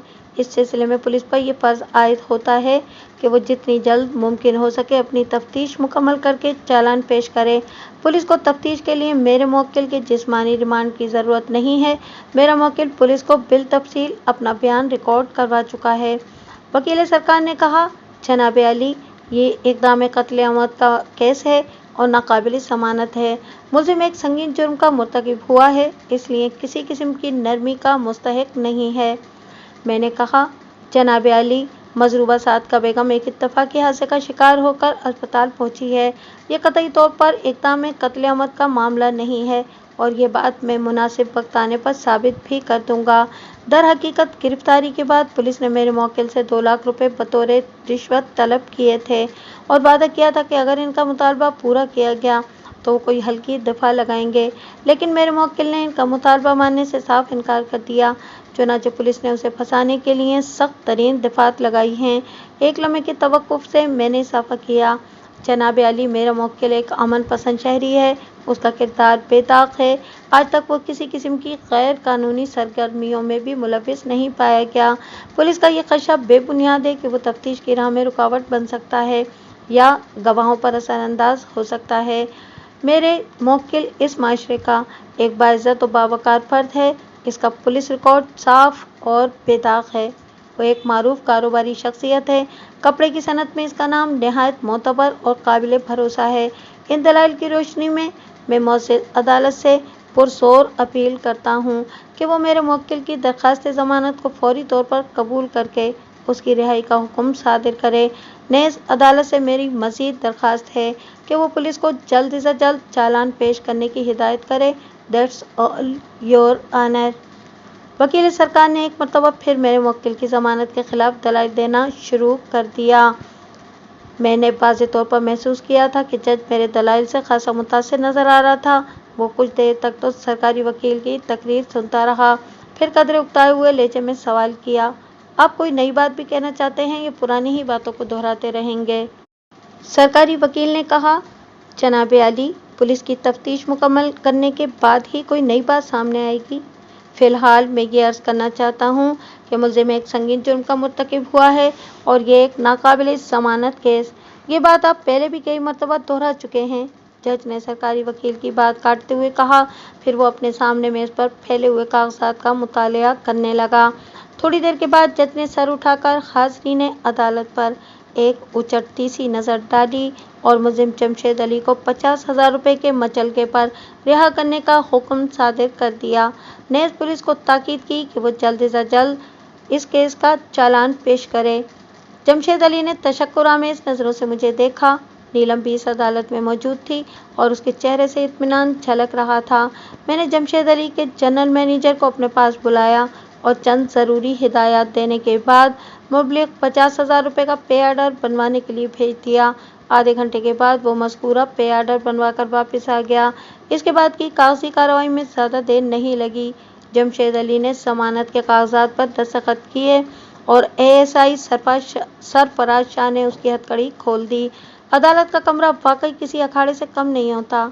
अखाड़े में बरसरे बेकार पहलवान एक दूसरे को चित करने के लिए अपने अपने तौर पर बेहतरीन जिस्मानी दाव का इस्तेमाल करते हैं। अदालत के कमरे में पुकला अपनी जहानत का इजहार करते हैं।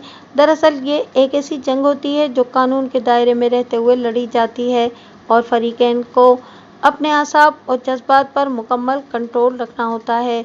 इस जंग को जीतने के लिए जहानत के साथ साथ होशियारी और चालाकी की भी अशद ज़रूरत होती है। मैंने अदालत के रूबरू पुलिस के रिश्वत तलब करने वाली जो बात की थी, इसमें कोई हकीकत नहीं थी। पुलिस ने जमशेद अली से ऐसा कोई मुतालबा नहीं किया था। ये बात मैंने अदालत में पहुंचते ही मालूम कर ली थी। हालांकि मैंने गुज़िश्ता रात उसे हिदायत की थी कि वो पुलिस तशद्दुद से बचने के लिए इनका हर मुतालबा पूरा करने का वादा कर ले, लेकिन पुलिस की जानिब से हैरत अंगेज़ तौर पर ऐसा कोई मुतालबा नहीं किया गया।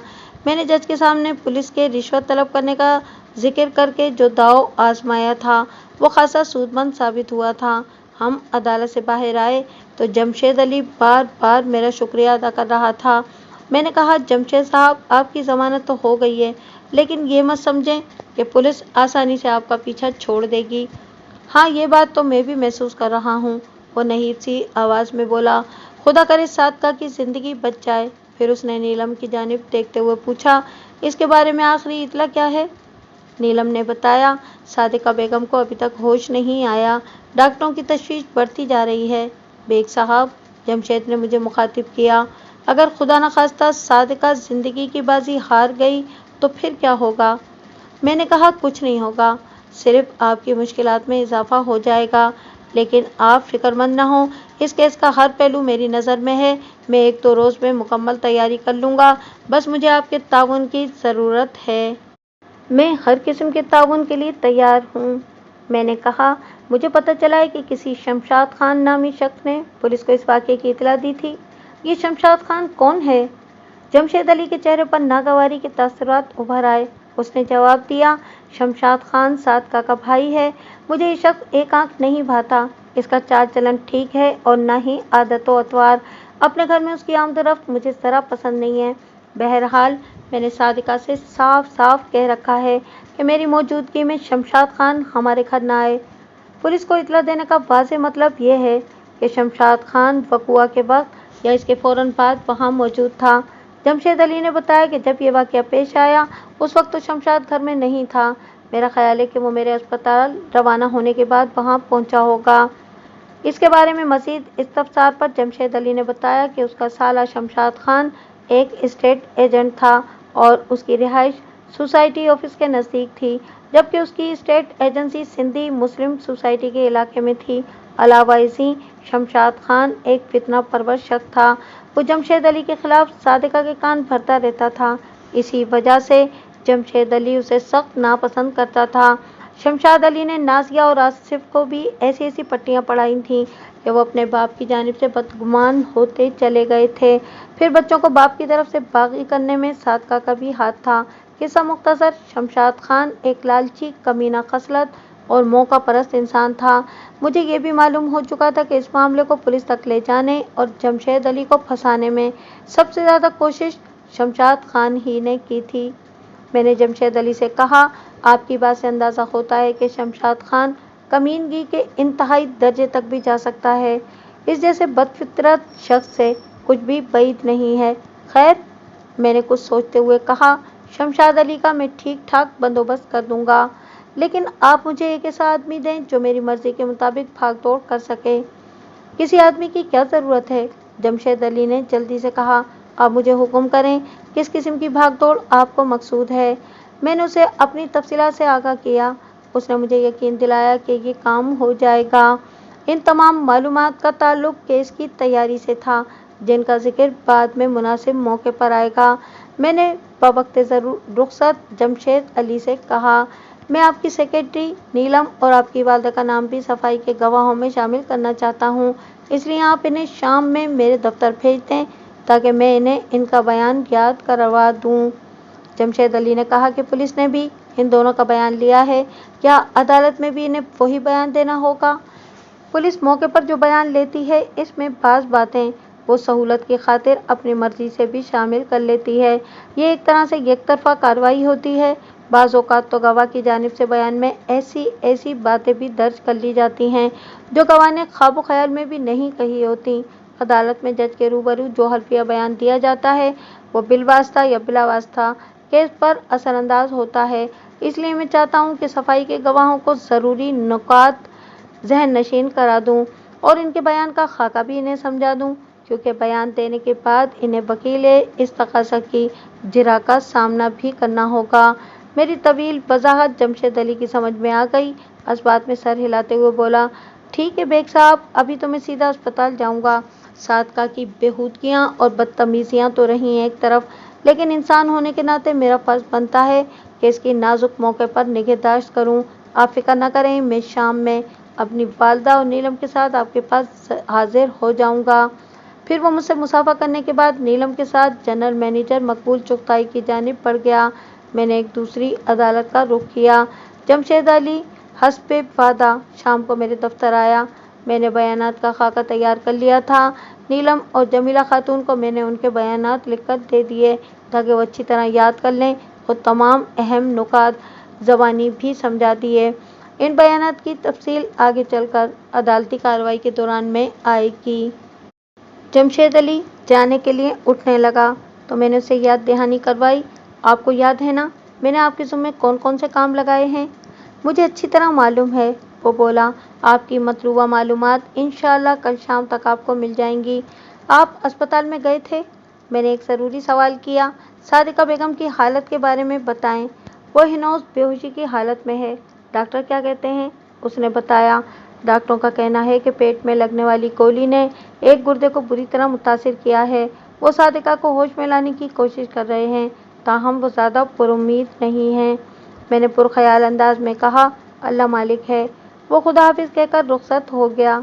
उसके जाने के बाद मैं अपने दूसरे क्लाइंट्स के साथ मसरूफ़ हो गया। दूसरी सुबह मैं नाश्ते से फारिग होने के बाद अखबार का मुतालिया कर रहा था कि फ़ोन की घंटी बज उठी। मैंने रिसीवर उठाकर कान से लगाया और माउथ पीस में हेलो कहा। दूसरी जानिब जमशेद अली था। उसकी आवाज़ में घबराहट नुमायां थी। थरथराते हुए लहजे में बोला, बेग साहब, गज़ब हो गया। क्या हुआ भाई? सादिका चल बसी है। मैंने पूछा, कब, किस वक्त? रात के आखिरी पहर, उसने जवाब दिया। मुझे अभी थोड़ी देर पहले इत्तला मिली है। क्या बेहोशी की हालत में उसका इंतकाल हुआ है? वो बोला। अभी मुझे ज़्यादा तफसीलात का पता नहीं है। मैंने सबसे पहले आप ही को फ़ोन किया है। मैं अस्पताल जाने के लिए घर से निकल रहा हूँ। आपसे एक छोटी सी दरख्वास्त है। हाँ हाँ कहें। अगर मुमकिन हो सके तो आप भी अस्पताल आ जाएं। मैंने कुछ सोचते हुए कहा, ठीक है, मैं अदालत जाने से पहले आपको टच कर लूँगा। उसने शुक्रिया अदा करने के बाद फ़ोन बंद कर दिया। मैं अस्पताल पहुँचा तो पुलिस वहाँ मौजूद थी। मैं सबसे पहले नाइट ड्यूटी वाले डॉक्टर से मिला और उससे सादिका के मरने से पहले के हालात के बारे में सवालात करने लगा। उसने मुझे बताया कि मरने से पहले मसरूबा सादिका को चंद लम्हे के लिए होश आया था। मैंने पूछा, होश में आने के बाद उसने कुछ कहा था? डॉक्टर, जिसका नाम बाद में मुझे नदीम हाशमी मालूम हुआ, अस्पात में सर हिलाते हुए बोला, हाँ, उसने चंद जुमले बोले थे, फिर उसकी तकरार करती रही थी, हत्ता कि उसकी आवाज़ मादूम होती चली गई और फिर उसकी रूह कफ्स अंसरी से परवास कर गई। मैंने बेताब लहजे में पूछा, मुतवफ़िया ने कौन से जुमले की तकरार की थी? डॉक्टर ने बताया, होश में आने के बाद सादिका पहले तो होले से कराई थी। कराने के दौरान में उसके चेहरे पर ऐसे तासुरात नमूदार हुए थे जैसे वो कर्ब की इंतहाई मंजिलों से गुजर रही हो। फिर उसने नीम बेहोशी किसी कैफियत में बुड़बुड़ाने वाले अंदाज में कहा था, जमशेद, तुम इस हरामखोर की खातिर मुझे तलाक देना चाहते थे ना? लो, सबसे पहले मैं इसी की लाश गिराती हूँ। मरने के लिए तैयार हो जाओ, कमीनी औरत। आखिरी जुमले की तकरार के दौरान में ही उसका दम टूट गया था। ओह! मेरे सीने से एक गहरी इत्मीनान बख्श सांस खारिज हुई। मुझे यूँ महसूस हुआ जैसे इसी लम्हे मैंने वो केस जीत लिया हो। इतनी देर में तफ्तीशी अफसर सरफराज शाह हमारे करीब आते हुए बोला, यहाँ क्या मीटिंग हो रही है भाई? फिर मुझ पर निगाह पड़ते ही वो चौंका। ओह, वकील साहब भी मौजूद हैं। बेग साहब, आप इतनी सुबह यहाँ क्या कर रहे हैं? मैंने उसके सवाल को नज़रअंदाज करते हुए कहा, इनसे मिलिए, इंक्वायरी ऑफिसर साहब। मैंने डॉक्टर की जानिब इशारा किया। ये डॉक्टर नदीम हाशमी हैं। ये मसरूबा सादिका के आखिरी लम्हात में उसके करीब मौजूद थे। इनका बयान फिटफॉर रिकॉर्ड करें, आपका काम बहुत आसान हो जाएगा। इंक्वायरी अफसर ने मुझे घूर कर देखा, फिर सवालिया नज़रों से डॉक्टर हाशमी को तकने लगा। नदीम हाशमी ने वो तमाम बातें दोहरा दी जो वो अभी थोड़ी देर पहले मुझे बता चुका था। आयु ने तंज़िया अंदाज में मेरी जानिब देखा और जहरीले लहजे में बोला, बेग साहब, लगता है कि आपने डॉक्टर को ये बयान रटवाने में खासी मेहनत की है। यकीनी तौर पर आपने कुछ रकम भी खर्च की होगी। इंक्वायरी ऑफिसर की बात सुनकर डॉक्टर नदीम हाशमी भड़क उठा। तेज़ लहजे में बोला, आप मुझ पर दरोगोई और रिश्वत का इल्ज़ाम लगा रहे हैं? आपको शर्म आनी चाहिए। सबको अपना जैसा समझ रखा है क्या आपने? ज़्यादा गुस्से में ना आए डॉक्टर साहब, एएसआई सरफराज शाह ने कहा। डॉक्टरों का कच्चा छट्टा हमसे पोशीदा नहीं है। इंक्वायरी ऑफिसर के इस जुमले ने जल्दी पर तेल का काम किया। डॉक्टर नदीम हाशमी का चेहरा गुस्से से सुर्ख हो गया। वो तेज के आलम में बोला, फिक्र नहीं करो अफसर, मैं तुम्हारी शिकायत ऊपर तक पहुंचाऊंगा। आइंदा तुम्हें किसी डॉक्टर पर कीचड़ उछालने की हिम्मत नहीं होगी। फिर वो मेरी जानिब मुड़ते हुए बोला, वकील साहब, आप इस तमाम गुफ्तगू के गवाह हैं। मैं अपनी शिकायत में आपका नाम बतौर गवाह दर्ज करूंगा। बसत खुशी डॉक्टर साहब, मैंने खुशगवार लहजे में कहा, लेकिन मैं कोई काम फीस के बगैर नहीं करता। उसने हैरत से मेरी जानिब देखा। कैसी फीस? मैंने कहा, गवाही बतौर फीस। मैं कुछ समझा नहीं। उसने वजाहत की, आप अपने शिकायतनामे में मेरा नाम बतौर गवाह शामिल कर लें। मैं इस केस के सफाई के गवाहों में आपका नाम शामिल कर लेता हूँ। क्या ख्याल है आपका? ख्याल तो अच्छा है। वो अभी तक उलझा हुआ था। लेकिन सफाई के गवाह के तौर पर मुझे करना क्या होगा? मैंने मुस्कुराते हुए कहा, बहुत आसान। आपके अस्पताल में दाखिल मजरूबा सादिका बेगम ने अपनी ज़िंदगी की आखिरी घड़ियों में जो कुछ कहा है, आपको भरी अदालत में जज के रूबरू उसे दोहराना होगा और हल्फिया इसकी तस्दीक भी करना होगी। ज़रूर ज़रूर, वो इस बात में सर हिलाते हुए बोला, ये तो मेरा इखलाकी फ़र्ज भी है। मैं सच बोलने से नहीं घबराता। आप बखुशी मेरा नाम सफाई के गवाहों की फहरिस्त में शामिल कर लें। मैं इंक्वायरी अफसर की जानिब मुड़ा। शाह जी, आप ये बात तो जानते होंगे कि अदालत मरने वाले के आखिरी कलमात को बड़ी अहमियत देती है। दमे आखिर किसी इंसान से झूठ बोलने की तवक्को नहीं की जा सकती। वो मुझे खूंखार नज़रों से घूरते हुए एक तरफ जाने लगा। मैंने पीछे से कहा, अब हमारी मुलाकात अदालत के कमरे ही में होगी। खूब तैयारी करके आना। एएसआई साहब, डॉक्टर नदीम हाशमी ने उसके ज़ख्मों पर नमक पाशी करते हुए बावाज़े बुलंद कहा। मैं आज ही इलाका एसपी के नाम अपनी मुसद्दका शिकायत रवाना कर दूंगा। अगर मेरी शिकायत को काबिल तवज्जो न समझा गया तो मैं बेग साहब के तवस्सुत से हितक इज़्ज़त का दावा दायर कर दूंगा। मज़ीद थोड़ी देर अस्पताल में रुकने के बाद मैं अदालत रवाना हो गया। पुलिस ने गैर मामूली मुस्तैदी का मुजाहरा करते हुए 5 रोज़ बाद चालान पेश कर दिया। कई सफ़ात पर मुश्तमिल चालान रिपोर्ट कागजी खानापुरी से ज़्यादा कुछ नहीं थी। वो कागज़ का पेट भरने का आला तरीन नमूना था। दरअसल सादिका की मौत के बाद इस केस ने जितनी तेज़ी से करवट बदली थी, उसने पुलिस को हवास बाख्ता कर दिया था।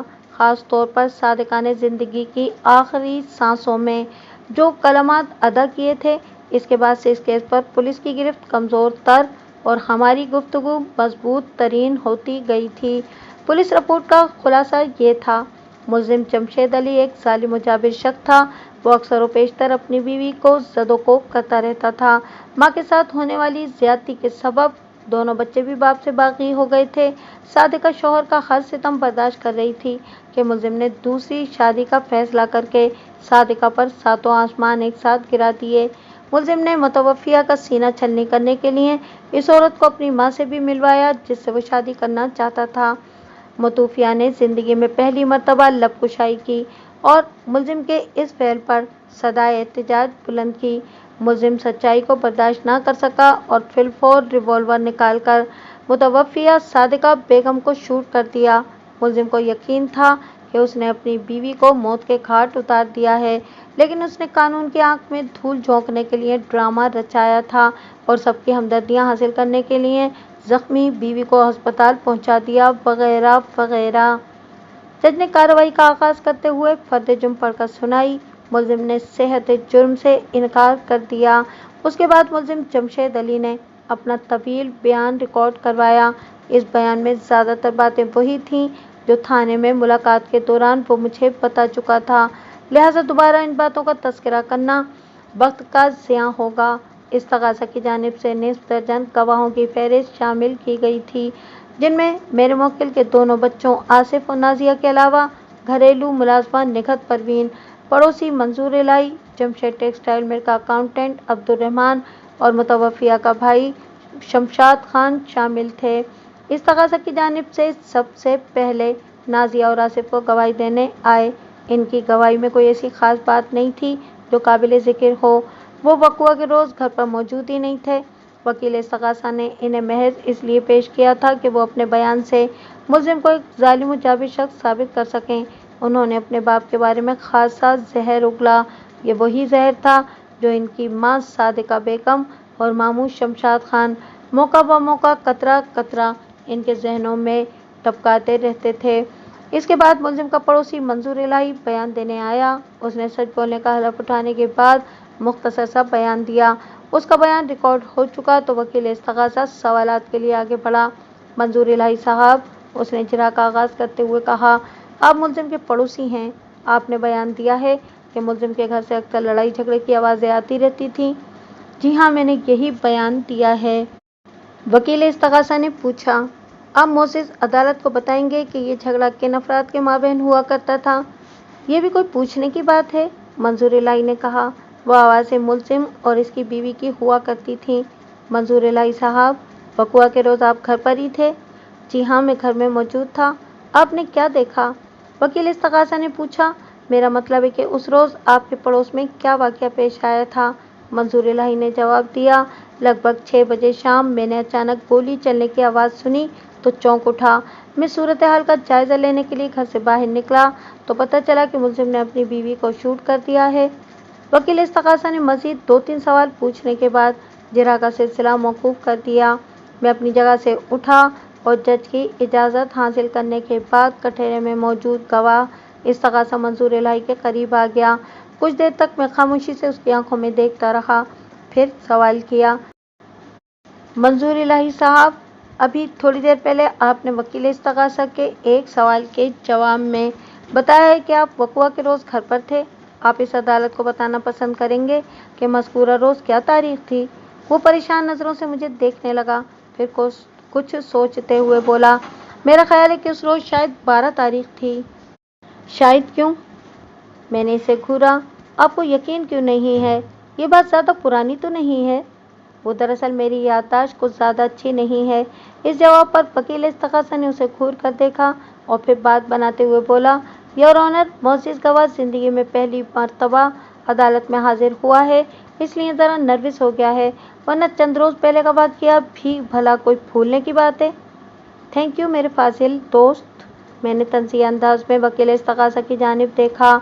मैं उम्र भर आपका एहसानमंद रहूँगा। आपने मेरी नज़र में याददाश्त की कमज़ोरी और नर्वस होने का मफ़हूम वाज़ेह कर दिया है। वो ऐसी नज़रों से मुझे देखने लगा जैसे उसके पल्ले कुछ ना पड़ा हो। मैं गवाह की जानिब मुतवज्जा हो गया। मंजूर इलाही साहब, आपके वकील ने तस्दीक कर दी है कि आपकी याददाश्त माशाअल्लाह बहुत अच्छी है, लेकिन अदालत के माहौल ने आपको थोड़ा नर्वस कर दिया है। अगर आप जवाब देने की पोजीशन में हों तो मैं सवाल करूं? उसने अपने वजूद के वज़न को एक पाँव से दूसरे पाँव पर मुंतकिल करते हुए कहा, आप पूछें, क्या पूछना चाहते हैं? मैंने पूछा, मंजूर इलाही साहब, आपने वकील इस्तगासा के एक सवाल के जवाब में बताया है कि वकवा के रोज़ कमोबेश 6 बजे आपने गोली चलने की आवाज़ सुनी तो आप सूरत हाल का जायज़ा लेने के लिए घर से बाहर निकल आए थे।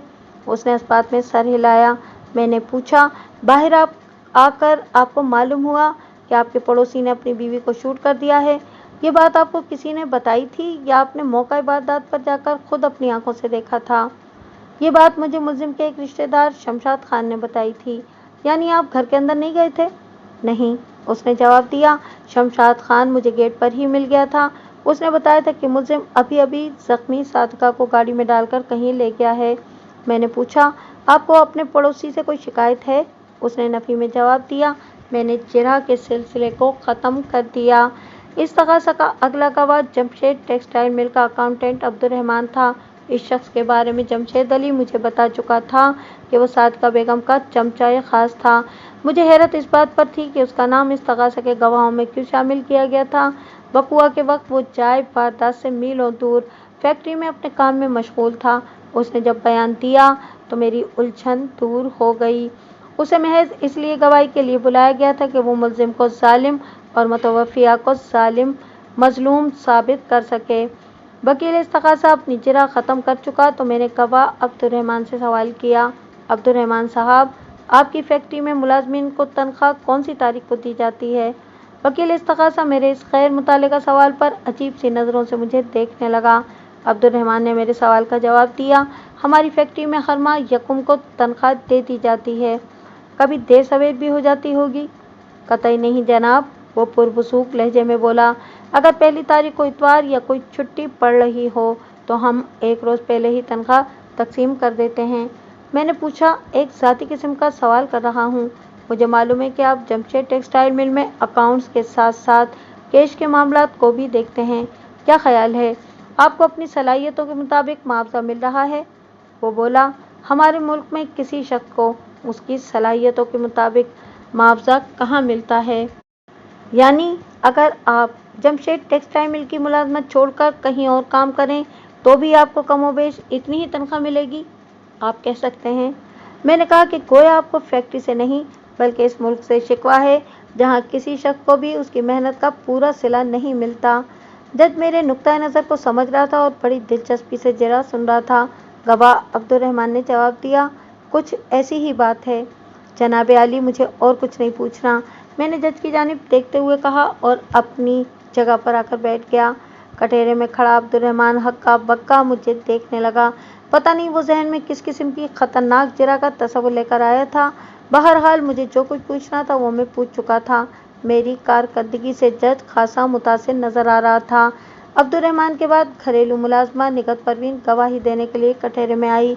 वो 30-32 साल की एक खूबसूरत औरत थी। उसने मौसम की मुनासबत से हल्के कपड़े का शलवार सूट पहन रखा था। हलफ उठाने के बाद उसने तवील बयान दिया। ज़ोर बयान मुलजिम की बुराइयां और मालिकन की अच्छाइयां बयान करने से पुर था।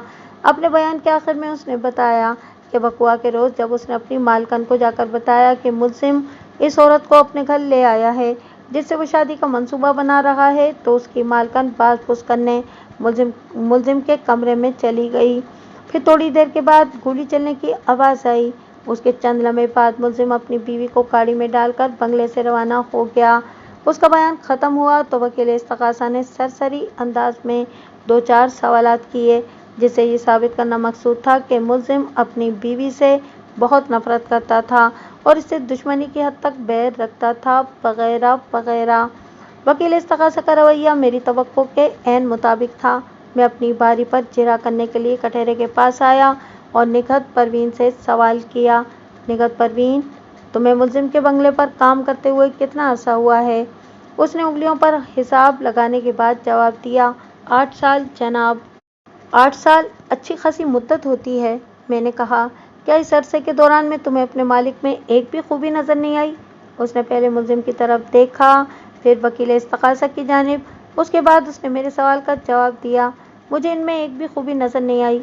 मैंने पूछा, गुज़िश्ता 8 साल में तुम्हें अपनी मालकन में कोई एक खराबी भी नजर आई होगी? नहीं जी, वो बहुत अच्छी औरत थी। तुम्हारी मालकन तो अब इस दुनिया में नहीं रही। मैंने कहा, तुम्हारी नौकरी का क्या होगा?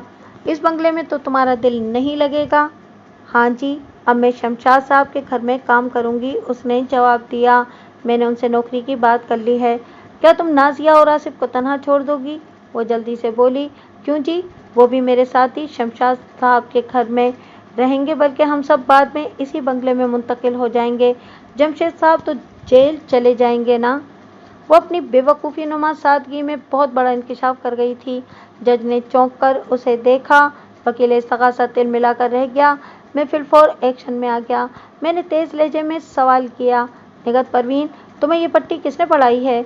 वो हाज़रीन अदालत के चेहरों पर बदलते हुए तासुरात से अंदाज़ा लगा चुकी थी कि उससे कोई संगीन गलती सरजद हो गई थी। उसके चेहरे पर घबराहट नुमा तशवीश के आसार नमूदार हुए। लर्ज़ां लहजे में बोली, कौन सी पट्टी वकील साहब? मैंने पूछा कि वालिदा के वफ़ात के बाद नाजिया और आसिफ शमशाद खान के घर क्यों चले जाएंगे? वो लुकनत आमेज लहजे में बोली। मैंने कहा, और बाद में तुम सब लोग बशमूल शमशाद खान मेरे मुवक्किल के बंगले में क्यों चले जाओगे? बताओ, जवाब दो। वो बुरी तरह हिरासां हो चुकी थी। उसकी समझ में नहीं आ रहा था कि क्या जवाब दे। जज ने उसे सर्जिश की, बीबी, वकील साहब जो पूछ रहे हैं उसका जवाब दो। मैंने उसके बोलने से पहले ही एक और हमला कर दिया, तुम्हें ये बात किसने बताई है कि मुलजिम जेल चला जाएगा? वो रूहां से लहजे में बोली, मैं कुछ नहीं बताऊंगी, मुझे कुछ मालूम नहीं। जज ने खुशीली नज़रों से उसे देखा और डांटने वाले अंदाज में कहा, बीबी, अगर तुमने फौरी तौर पर वकील साहब के तीनों सवालों का जवाब नहीं दिया तो मैं तुम्हें तौहीन अदालत के जुर्म में जेल भिजवा दूंगा। उसका रंग सरसों की मानिंद पीला पड़ गया।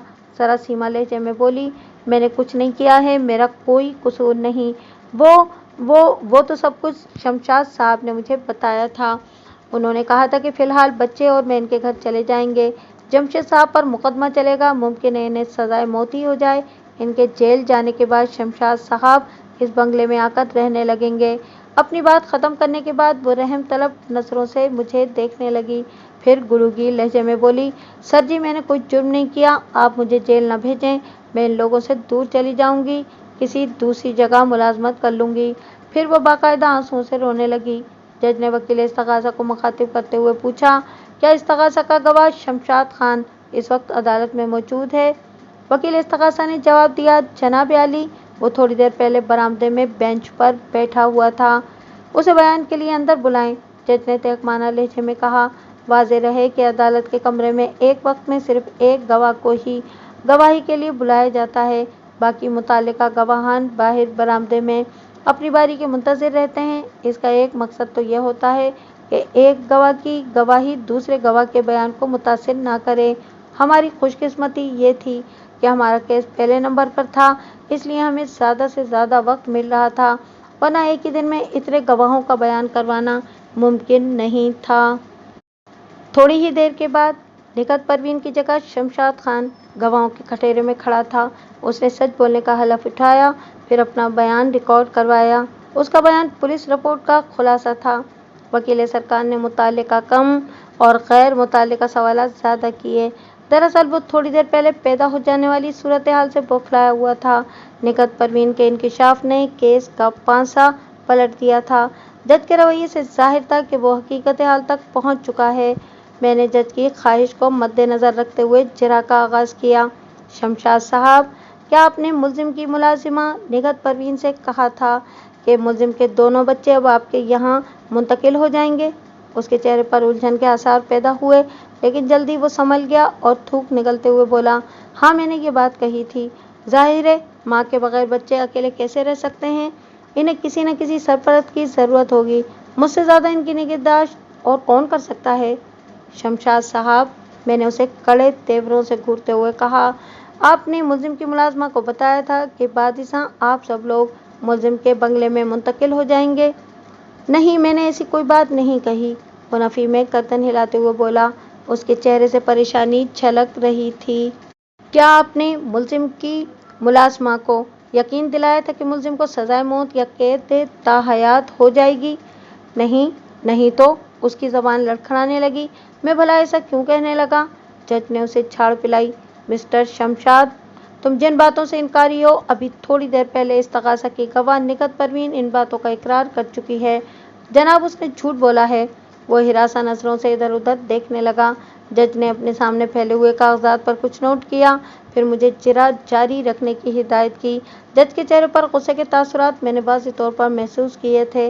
मैंने सवाल किया, शमशाद साहब, वक़ुआ के रोज़ आप मुलजिम के बंगले पर मौजूद थे? नहीं, मैं वहाँ बाद में पहुँचा था। पुलिस को इस वाक़ये की इत्तला आपने दी थी? मैंने पूछा। उसने असबात में जवाब दिया। मैंने पूछा, जब पुलिस बंगले पर पहुँची तो उस वक्त तक मुलजिम अपनी मजरूबा बीवी को गाड़ी में डालकर वहाँ से रवाना हो चुका था। आपने पुलिस को बताया कि वो अस्पताल गया है। आपको कैसे पता चला कि वो अस्पताल गया होगा, जबकि आप वहाँ मुलजिम की रवानगी के बाद पहुँचे थे? उस पर झुंझुलाहट आमेज़ परेशानी की कैफियत तारी थी। उखड़े हुए लहजे में बोला, ये तो सामने की बात है, किसी भी ज़ख्मी शख्स को अस्पताल ही ले जाया जाता है। बिल्कुल दुरुस्त, मैंने उसकी तायीद की। फिर पूछा, आपको ये कैसे मालूम हुआ कि वो फलां प्राइवेट अस्पताल ले गया होगा? आपने तो पुलिस को अस्पताल का नाम भी बताया था। ये तो कॉमन सेंस की बात है, वो चिड़चिड़े लहजे में बोला। वहाँ नज़दीक तरीन अस्पताल वही था, मुलजिम को वहीं जाना चाहिए था। अगर मेरी जगह कोई भी शख्स होता तो उसके जहन में भी इसी अस्पताल का नाम आता। मैंने सवाल किया।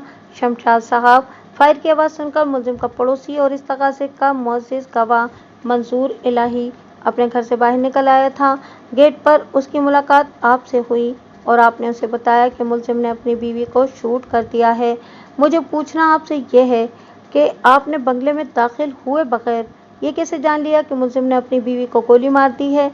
उसने जवाब दिया कि जब मंसूर इलाही से मेरी बात हुई थी तो उस वक्त मैं बंगले के अंदर से एक चक्कर लगाकर बाहर आया था, लेकिन अभी थोड़ी देर पहले आपने बताया कि जब आप मौका वारदात पर पहुंचे तो मुलजिम अपनी मजरूबा बीवी को अस्पताल ले जा चुका था। मैंने उसकी आंखों में झांकते हुए सवाल किया। तो? उसने उलझन आमेज़ लहजे में सवाल किया। तो ये शमशाद साहब, मैंने एक एक लफ्ज़ पर जोर देते हुए कहा, गवाह मंसूर इलाही का बयान है कि वो गोली चलने की आवाज़ सुनकर फिलफौर घर से निकल आया था। इसका मतलब ये हुआ कि मुलजिम और उसकी जख्मी बीवी अभी बंगले के अंदर ही थे, जबकि आप फरमाते हैं कि आप इनके अस्पताल जाने के बाद वहां पहुंचे थे। अलावा अजीं, आपका बयान है कि गवाह मंसूर इलाही जब आपकी बात उससे हो रही थी, उस वक्त आप बंगले के अंदर एक चक्कर लगाकर बाहर आए थे। इन तमाम वाक़यात में वक्त के हवाले से खासा तज़ाद पाया जाता है। आप इस बारे में क्या कहते हैं?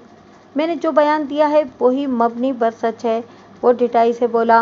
मुमकिन है कि गवाह मंसूर इलाही को मुखालता हुआ हो, वो गोली चलने के कुछ देर बाद घर से निकला हो। मैंने सख्त लहजा इख्तियार करते हुए कहा, मंसूर इलाही का दावा है कि वो फायर की आवाज़ सुनते ही घर से बाहर निकल आया था। अगर वो ये कहता है तो साफ झूठ बोलता है। शमशाद खान निगाहें चुराते हुए बोला।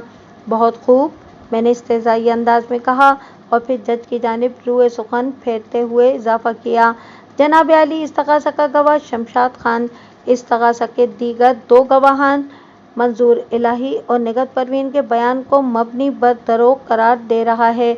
इसका वाज़ेह मतलब यही हुआ कि हर दो सूरत में कहीं न कहीं कोई गड़बड़ मौजूद है। बाल्फाज़े दीगर इस्तग़ासा की इमारत की ईंटें एक के बाद दीगरे गिरने लगी हैं। या तो शमशाद खान हक़ाइक़ को छुपाने की कोशिश कर रहा है या फिर मंसूर इलाही और निगहत परवीन ने झूठ का सहारा लिया है। इससे ये बात साबित हो जाती है कि इस्तग़ासा के मज़कूरा गवाहान शहादत के मयार पर पूरे नहीं उतरते। लिहाजा मुअज़्ज़िज़, अदालत से मेरी इस्तदा है कि झूठे गवाहों का नाम इस्तग़ासा की फहरिस्त खारिज करके वकील इस्तग़ासा से इस बारे में बाज़पुर्स की जाए। That's all your honour. इसके साथ ही अदालत का वक्त ख़त्म हो गया। जज ने 15 रोज़ बाद की तारीख देकर अदालत बर्खास्त कर दी। साथ ही मुझे हिदायत की कि आइंदा पेशी पर मैं सफाई के गवाहों को बुलवा लूँ। मैंने फातिहाना नज़रों से वकील इस्तग़ासा की जानिब देखा। उसने मानदाना अंदाज में मुझे घूरा और चेहरा दूसरी जानिब फेर लिया। मैंने एक लम्हे में उसके चेहरे पर लिखी हुई नाकामी को वाज़ेह तौर पर पढ़ लिया था। 2 रोज़ बाद शमशाद खान मेरे दफ्तर में आया। वो खासे खुशगवार मूड में दिखाई दे रहा था। उसे देखकर मुझे हैरत हुई थी। इस्तग़ासा के गवाह आम तौर पर मुखालिफ पार्टी के वकील से दूर ही रहने की कोशिश करते हैं। शमशाद खान तो इस केस में एक तरह से मुद्दई का किरदार भी अदा कर रहा था। रस्मी कलमात के बाद उसने कहा, बेग साहब, आप मुझे अपने दफ्तर में देखकर हैरान तो हो रहे होंगे, लेकिन मैं आपके पास एक तजवीज़ लेकर आया हूँ। मुझे उम्मीद है कि आप मुझसे इत्तेफाक करेंगे। इत्तेफाक करने या न करने का फैसला तो मैं आपकी तजवीज़ सुनने के बाद ही करूँगा, मैंने गैर जज्बाती लहजे में कहा। वो एकदम संजीदा नजर आने लगा। कुछ देर तक वो ख्यालों में डूबा रहा और फिर राज़दाराना अंदाज में बोला, बेग साहब, मेरे बहनोई जमशेद अली ने जो कुछ भी किया है बहुत बुरा किया है। इसके बावजूद भी मैं मुसालहत की कोई राह निकालना चाहता हूँ, इसलिए आपके पास हाजिर हुआ हूँ। मैंने कोई बात नहीं की, खामोशी से उसकी जानिब देखता रहा। चंद लम्हों के तवक्कुफ़ के बाद वो बोला, बेग साहब, मुलजिम जमशेद अली अगर फांसी के तख्ते पर भी चढ़ जाए या उसे कैद ताहयात भी हो जाए तो भी मेरी प्यारी बहन जिंदा नहीं हो सकती। मैं आपके पास तजवीज़ लेकर आया हूँ कि अगर मुलजिम मेरी बहन के कत्ल का मुनासिब खून बहा अदा कर दे तो मैं इस केस से दस्तबरदार हो जाऊँगा और हम मिलजुल कर इस मामले को रफ़े दफ़े कर देंगे। मेरा मुतालबा शरीयत के ऐन मुताबिक है। शरीयत की इस्तिलाह में इसे दैयत कहते हैं। मैंने दिल में उसे 1000 गालियों से नवाजा। वो बदखसलत, कमीना फितरत, स्टेट एजेंट अपनी मुर्दा बहन के पैसे खरे करना चाहता था। मैंने अंदरूनी गुस्से को जब्त करते हुए उसे थोड़ा सा घिसना चाहा। मैंने इसे जाहिर किया जैसे उसकी बात मुझे माकूल लगी हो। तजवीज़ तो आपकी खासी वज़नी है, मैंने कहा। अब ये भी बता दें कि आप मामला रफ़े दफ़े करने के लिए कितनी रकम लेंगे। वो समझा जैसे मैं उसकी चाल में आ गया हूँ। सरगोशियाना लहजे में बोला, मेरा ख्याल है कि 10 लाख रुपए ठीक रहेंगे। मैंने गोया फिसलते हुए कहा, हाँ ठीक है, लेकिन शमशाद साहब, मुझे इस केस से क्या फ़ायदा होगा, क्योंकि एक तो मुझे तकरीबन जीते हुए केस से दस्तबरदार होना पड़ेगा, दूसरा आप जानते हैं कि मेरा मौकिल अभी मुलजिम है, उस पर जुर्म साबित नहीं हुआ। आप इस बात से भी बखूबी आगाह हैं कि केस पर मेरी गिरफ्त किस दर्जे की है। आपस की बात है। वो खुशामदाना अंदाज में मुस्कुराया। अगर आप मुलजिम को दैयत देने पर तैयार कर लें तो इस रकम में से 10% आपका होगा। मैं अपने गुस्से को जब्त न कर सका, सख्त लहजे में बोला, मैंने तो सुना था तुम प्रॉपर्टी एजेंट हो, मकानों की खरीदो फरोख्त का काम करते हो।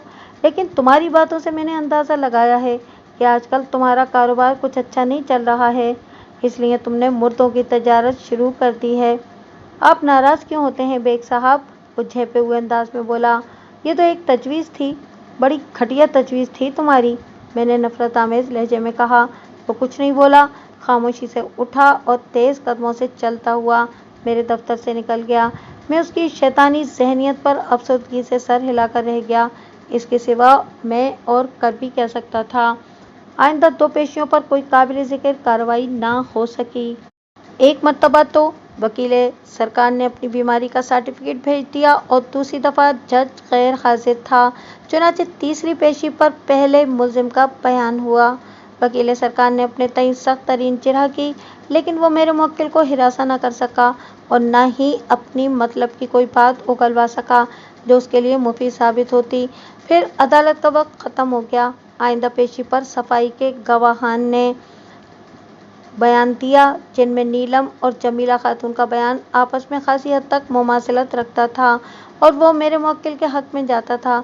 इसमें वो तमाम हक़ाइक़ शामिल थे जो मुल्ज़िम जमशेद अली ने मुझे थाने में बताए थे, इसलिए यहाँ दोबारा उनका ज़िक्र करना मुनासिब न होगा। वकील सरकार जमीला खातून और नीलम से भी कोई ऐसी बात ना उगलवा सका जो उसके लिए मुफीद साबित होती। सफाई का अगला गवाह सालिसी कौंसिल का चेयरमैन था।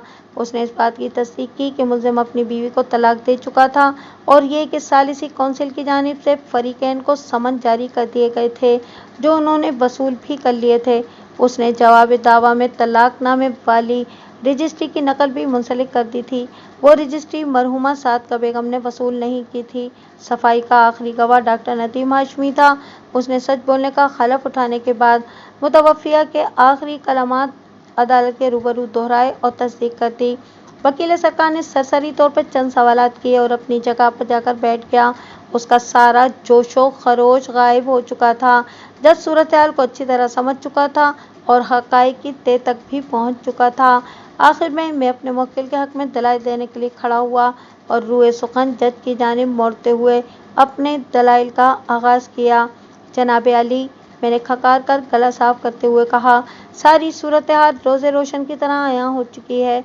अब इस बात में किसी शक को शुबे की गुंजाइश नहीं रही कि मेरे मुवक्किल को खामखा एक संगीन जुर्म में फांसने की कोशिश की गई है।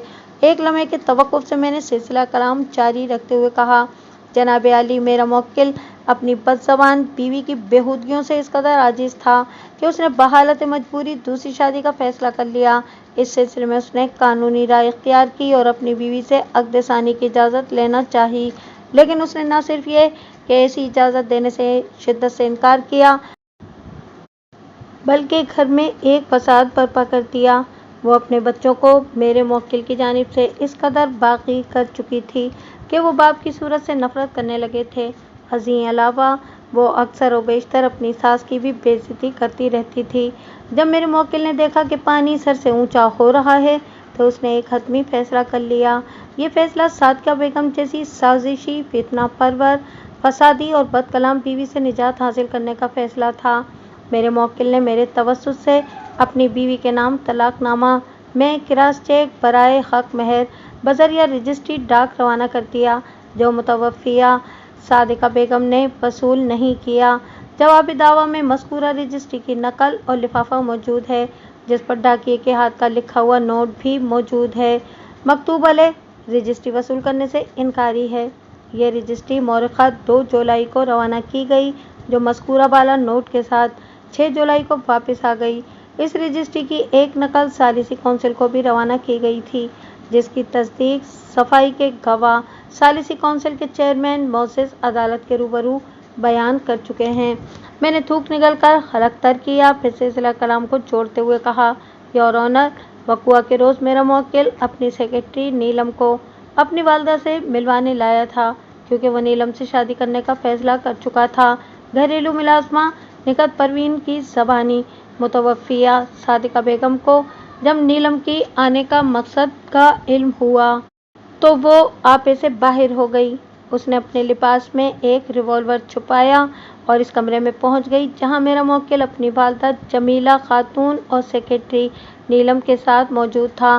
متوفیہ نے وہاں پہنچ کر پہلے تو میرے موکل سے جھگڑا کیا، پھر جب میرے موکل اور اس کی سیکرٹری نیلم نے ببانگ دہل اقرار کر لیا کہ وہ شادی کرنے جا رہے ہیں تو متوفیہ کو اپنے غصے پر قابو نہ رہا اور اس نے اپنے لباس میں سے ریوالور نکال کر نیلم پر تان لیا اور اسے قتل کرنے کی دھمکی دی تھی، لیکن اس سے پہلے کہ وہ اپنی دھمکی پر عمل کر پاتی میرے موکل نے اس کے ریوالور والے ہاتھ پر اپنا ہاتھ ڈال دیا۔ نتیجے کے طور پر ریوالور کا ٹریگر دب گیا۔ متوفیہ کی بدقسمتی کہ جس وقت گولی چلی ریوالور کی نال اس کے پیٹ کی جانب تھی، لہذا گولی اس کے پیٹ میں داخل ہو کر اس کے گردے کو ضرر شدید پہنچانے کا سبب بنی، جو ازاں بعد اس کی موت کا وسیلہ بن گئی۔ متوفیہ نے اپنی زندگی کے آخری لمحات میں کراتے ہوئے جو جملے ادا کیے وہ وہی جملے تھے جو زخمی ہونے سے پہلے اس نے نیلم پر حملہ آور ہوتے وقت اپنی زبان سے ادا کیے تھے۔ اس سلسلے میں ڈاکٹر ندیم ہاشمی کی گواہی معزز عدالت کے ریکارڈ پر موجود ہے۔ متوفیہ کے مذکورہ کلمات اس بات کی گواہی دیتے ہیں کہ وہ اپنے شوہر کی سیکرٹری کو قتل کرنے کا ارادہ رکھتی تھی۔ متوفیہ کے دھمکی آمیز جملے کچھ یوں تھے: جمشید، اس حرام خور کی خاطر تم مجھے طلاق دینا چاہتے ہو نا؟ لو، سب سے پہلے میں اسی کی لاش گراتی ہوں، مرنے کے لیے تیار ہو جاؤ کمینی عورت۔ جناب عالی، اب تک جو حقائق سامنے آئے ہیں ان سے یہ بات ثابت ہو جاتی ہے کہ کسی بھی مرحلے پر میرے موکل نے متوفیہ صادقہ بیگم پر حملہ آور ہونے کی کوشش نہیں کی، بلکہ صادقہ بیگم کو پیش آنے والا واقعہ ایک اتفاقی حادثہ تھا۔ میں نے ذرا توقف کر کے حاضرین عدالت پر ایک سرسری نگاہ دوڑائی۔ سب کی نظریں مجھ پر لگی ہوئی تھیں۔ جج بھی گہری دلچسپی سے میرا دلائل سن رہا تھا۔ میں نے اپنے دلائل جاری رکھتے ہوئے کہا: جناب عالی، پولیس نے میرے موکل پر جو دفعات عائد کی ہیں ان کا سرے سے کوئی جواز ہی نہیں بنتا۔ دفعات 307، 325 اور 326 کا استعمال مذکورہ کیس میں مضحکہ خیز ہے، جبکہ یہ سیدھا سیدھا تعزیرات پاکستان کی دفعہ 81 کا کیس بنتا ہے۔ پھر میں نے دفعہ 81 کی وضاحت کرتے ہوئے کہا: کوئی امر صرف اس وجہ سے جرم نہیں ہے کہ یہ جان کر کیا جا رہا ہے کہ اس سے کوئی ضرر پہنچنے کا احتمال ہے۔ اگر اس امر کے ارتکاب سے ضرر پہنچانے کی کوئی نیت مجرمانہ ہو اور دوسرا شخص یا مالی ضرر کو روکنے یا بچانے کی غرض سے نیک نیتی سے اس کا ارتکاب کیا جائے تو یہ امر درگزر کے قابل ہو سکتا ہے۔ ایک لمحے کو رک کر میں نے جج کی طرف دیکھا اور کہا: جناب عالی، میرے موکل کا متوفیہ کے ریوالور والے ہاتھ پر جھپٹا مارنا اس امر کی دلالت کرتا ہے کہ وہ نیک نیت تھا اور وہ نیلم کو جانی ضرر پہنچنے سے بچانا چاہتا تھا۔ لہذا حالات و واقعات اور شواہد کی روشنی میں معزز عدالت سے میری استدعا ہے کہ میرے موکل کو باعزت بری کرنے کے احکامات جاری کیے جائیں۔ That's all your owner. جج کافی دیر تک اپنے سامنے میز پر پھیلے ہوئے کاغذات کو الٹ پلٹ کر دیکھتا رہا، پھر وہ اٹھ کر اپنے چیمبر میں چلا گیا۔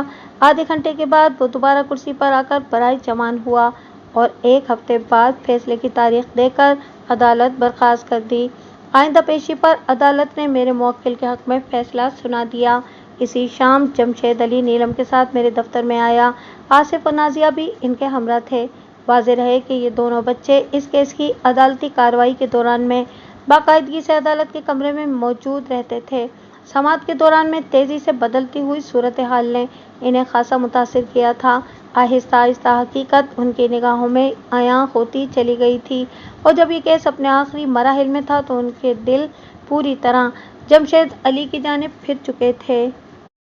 صادقہ بیگم کی خود غرضی، زیادتی اور مفاد پرستی و کمینہ خصلت ماموں شمشاد احمد کا مکروہ چہرہ ان کے سامنے بے نقاب ہو چکا تھا۔ بچوں کو اپنے باپ کے ساتھ دیکھ کر مجھے بے پناہ مسرت کا احساس ہوا تھا۔ جمشید علی نے کہا: ابھی تو ہم صرف آپ کا شکریہ ادا کرنے آئے ہیں، لیکن عنقریب ہی میں آپ کو اپنی شادی کا دعوت نامہ دینے آؤں گا اور آپ کی شمولیت ہمارے لیے باعث افتخار ہوگی۔ میں نے نیلم کی جانب دیکھتے ہوئے کہا: میری دعا ہے کہ آپ کی ہونے والی نصف بہتر آپ کے لیے مثالی بیوی ثابت ہو۔ انشاءاللہ ایسا ہی ہوگا، نیلم نے تیقن سے کہا۔ وہ مزید تھوڑی دیر بیٹھ کر رخصت ہو گئے۔ ازاں بعد میں نے حسب وعدہ ان کی شادی میں شرکت کی۔ اس کے بعد بھی کافی عرصے تک ان سے گاہے بگاہے ملاقات ہوتی رہتی تھی۔ میں نے ہمیشہ انہیں خوش و خرم اور ایک دوسرے کی محبت میں مغمور پایا۔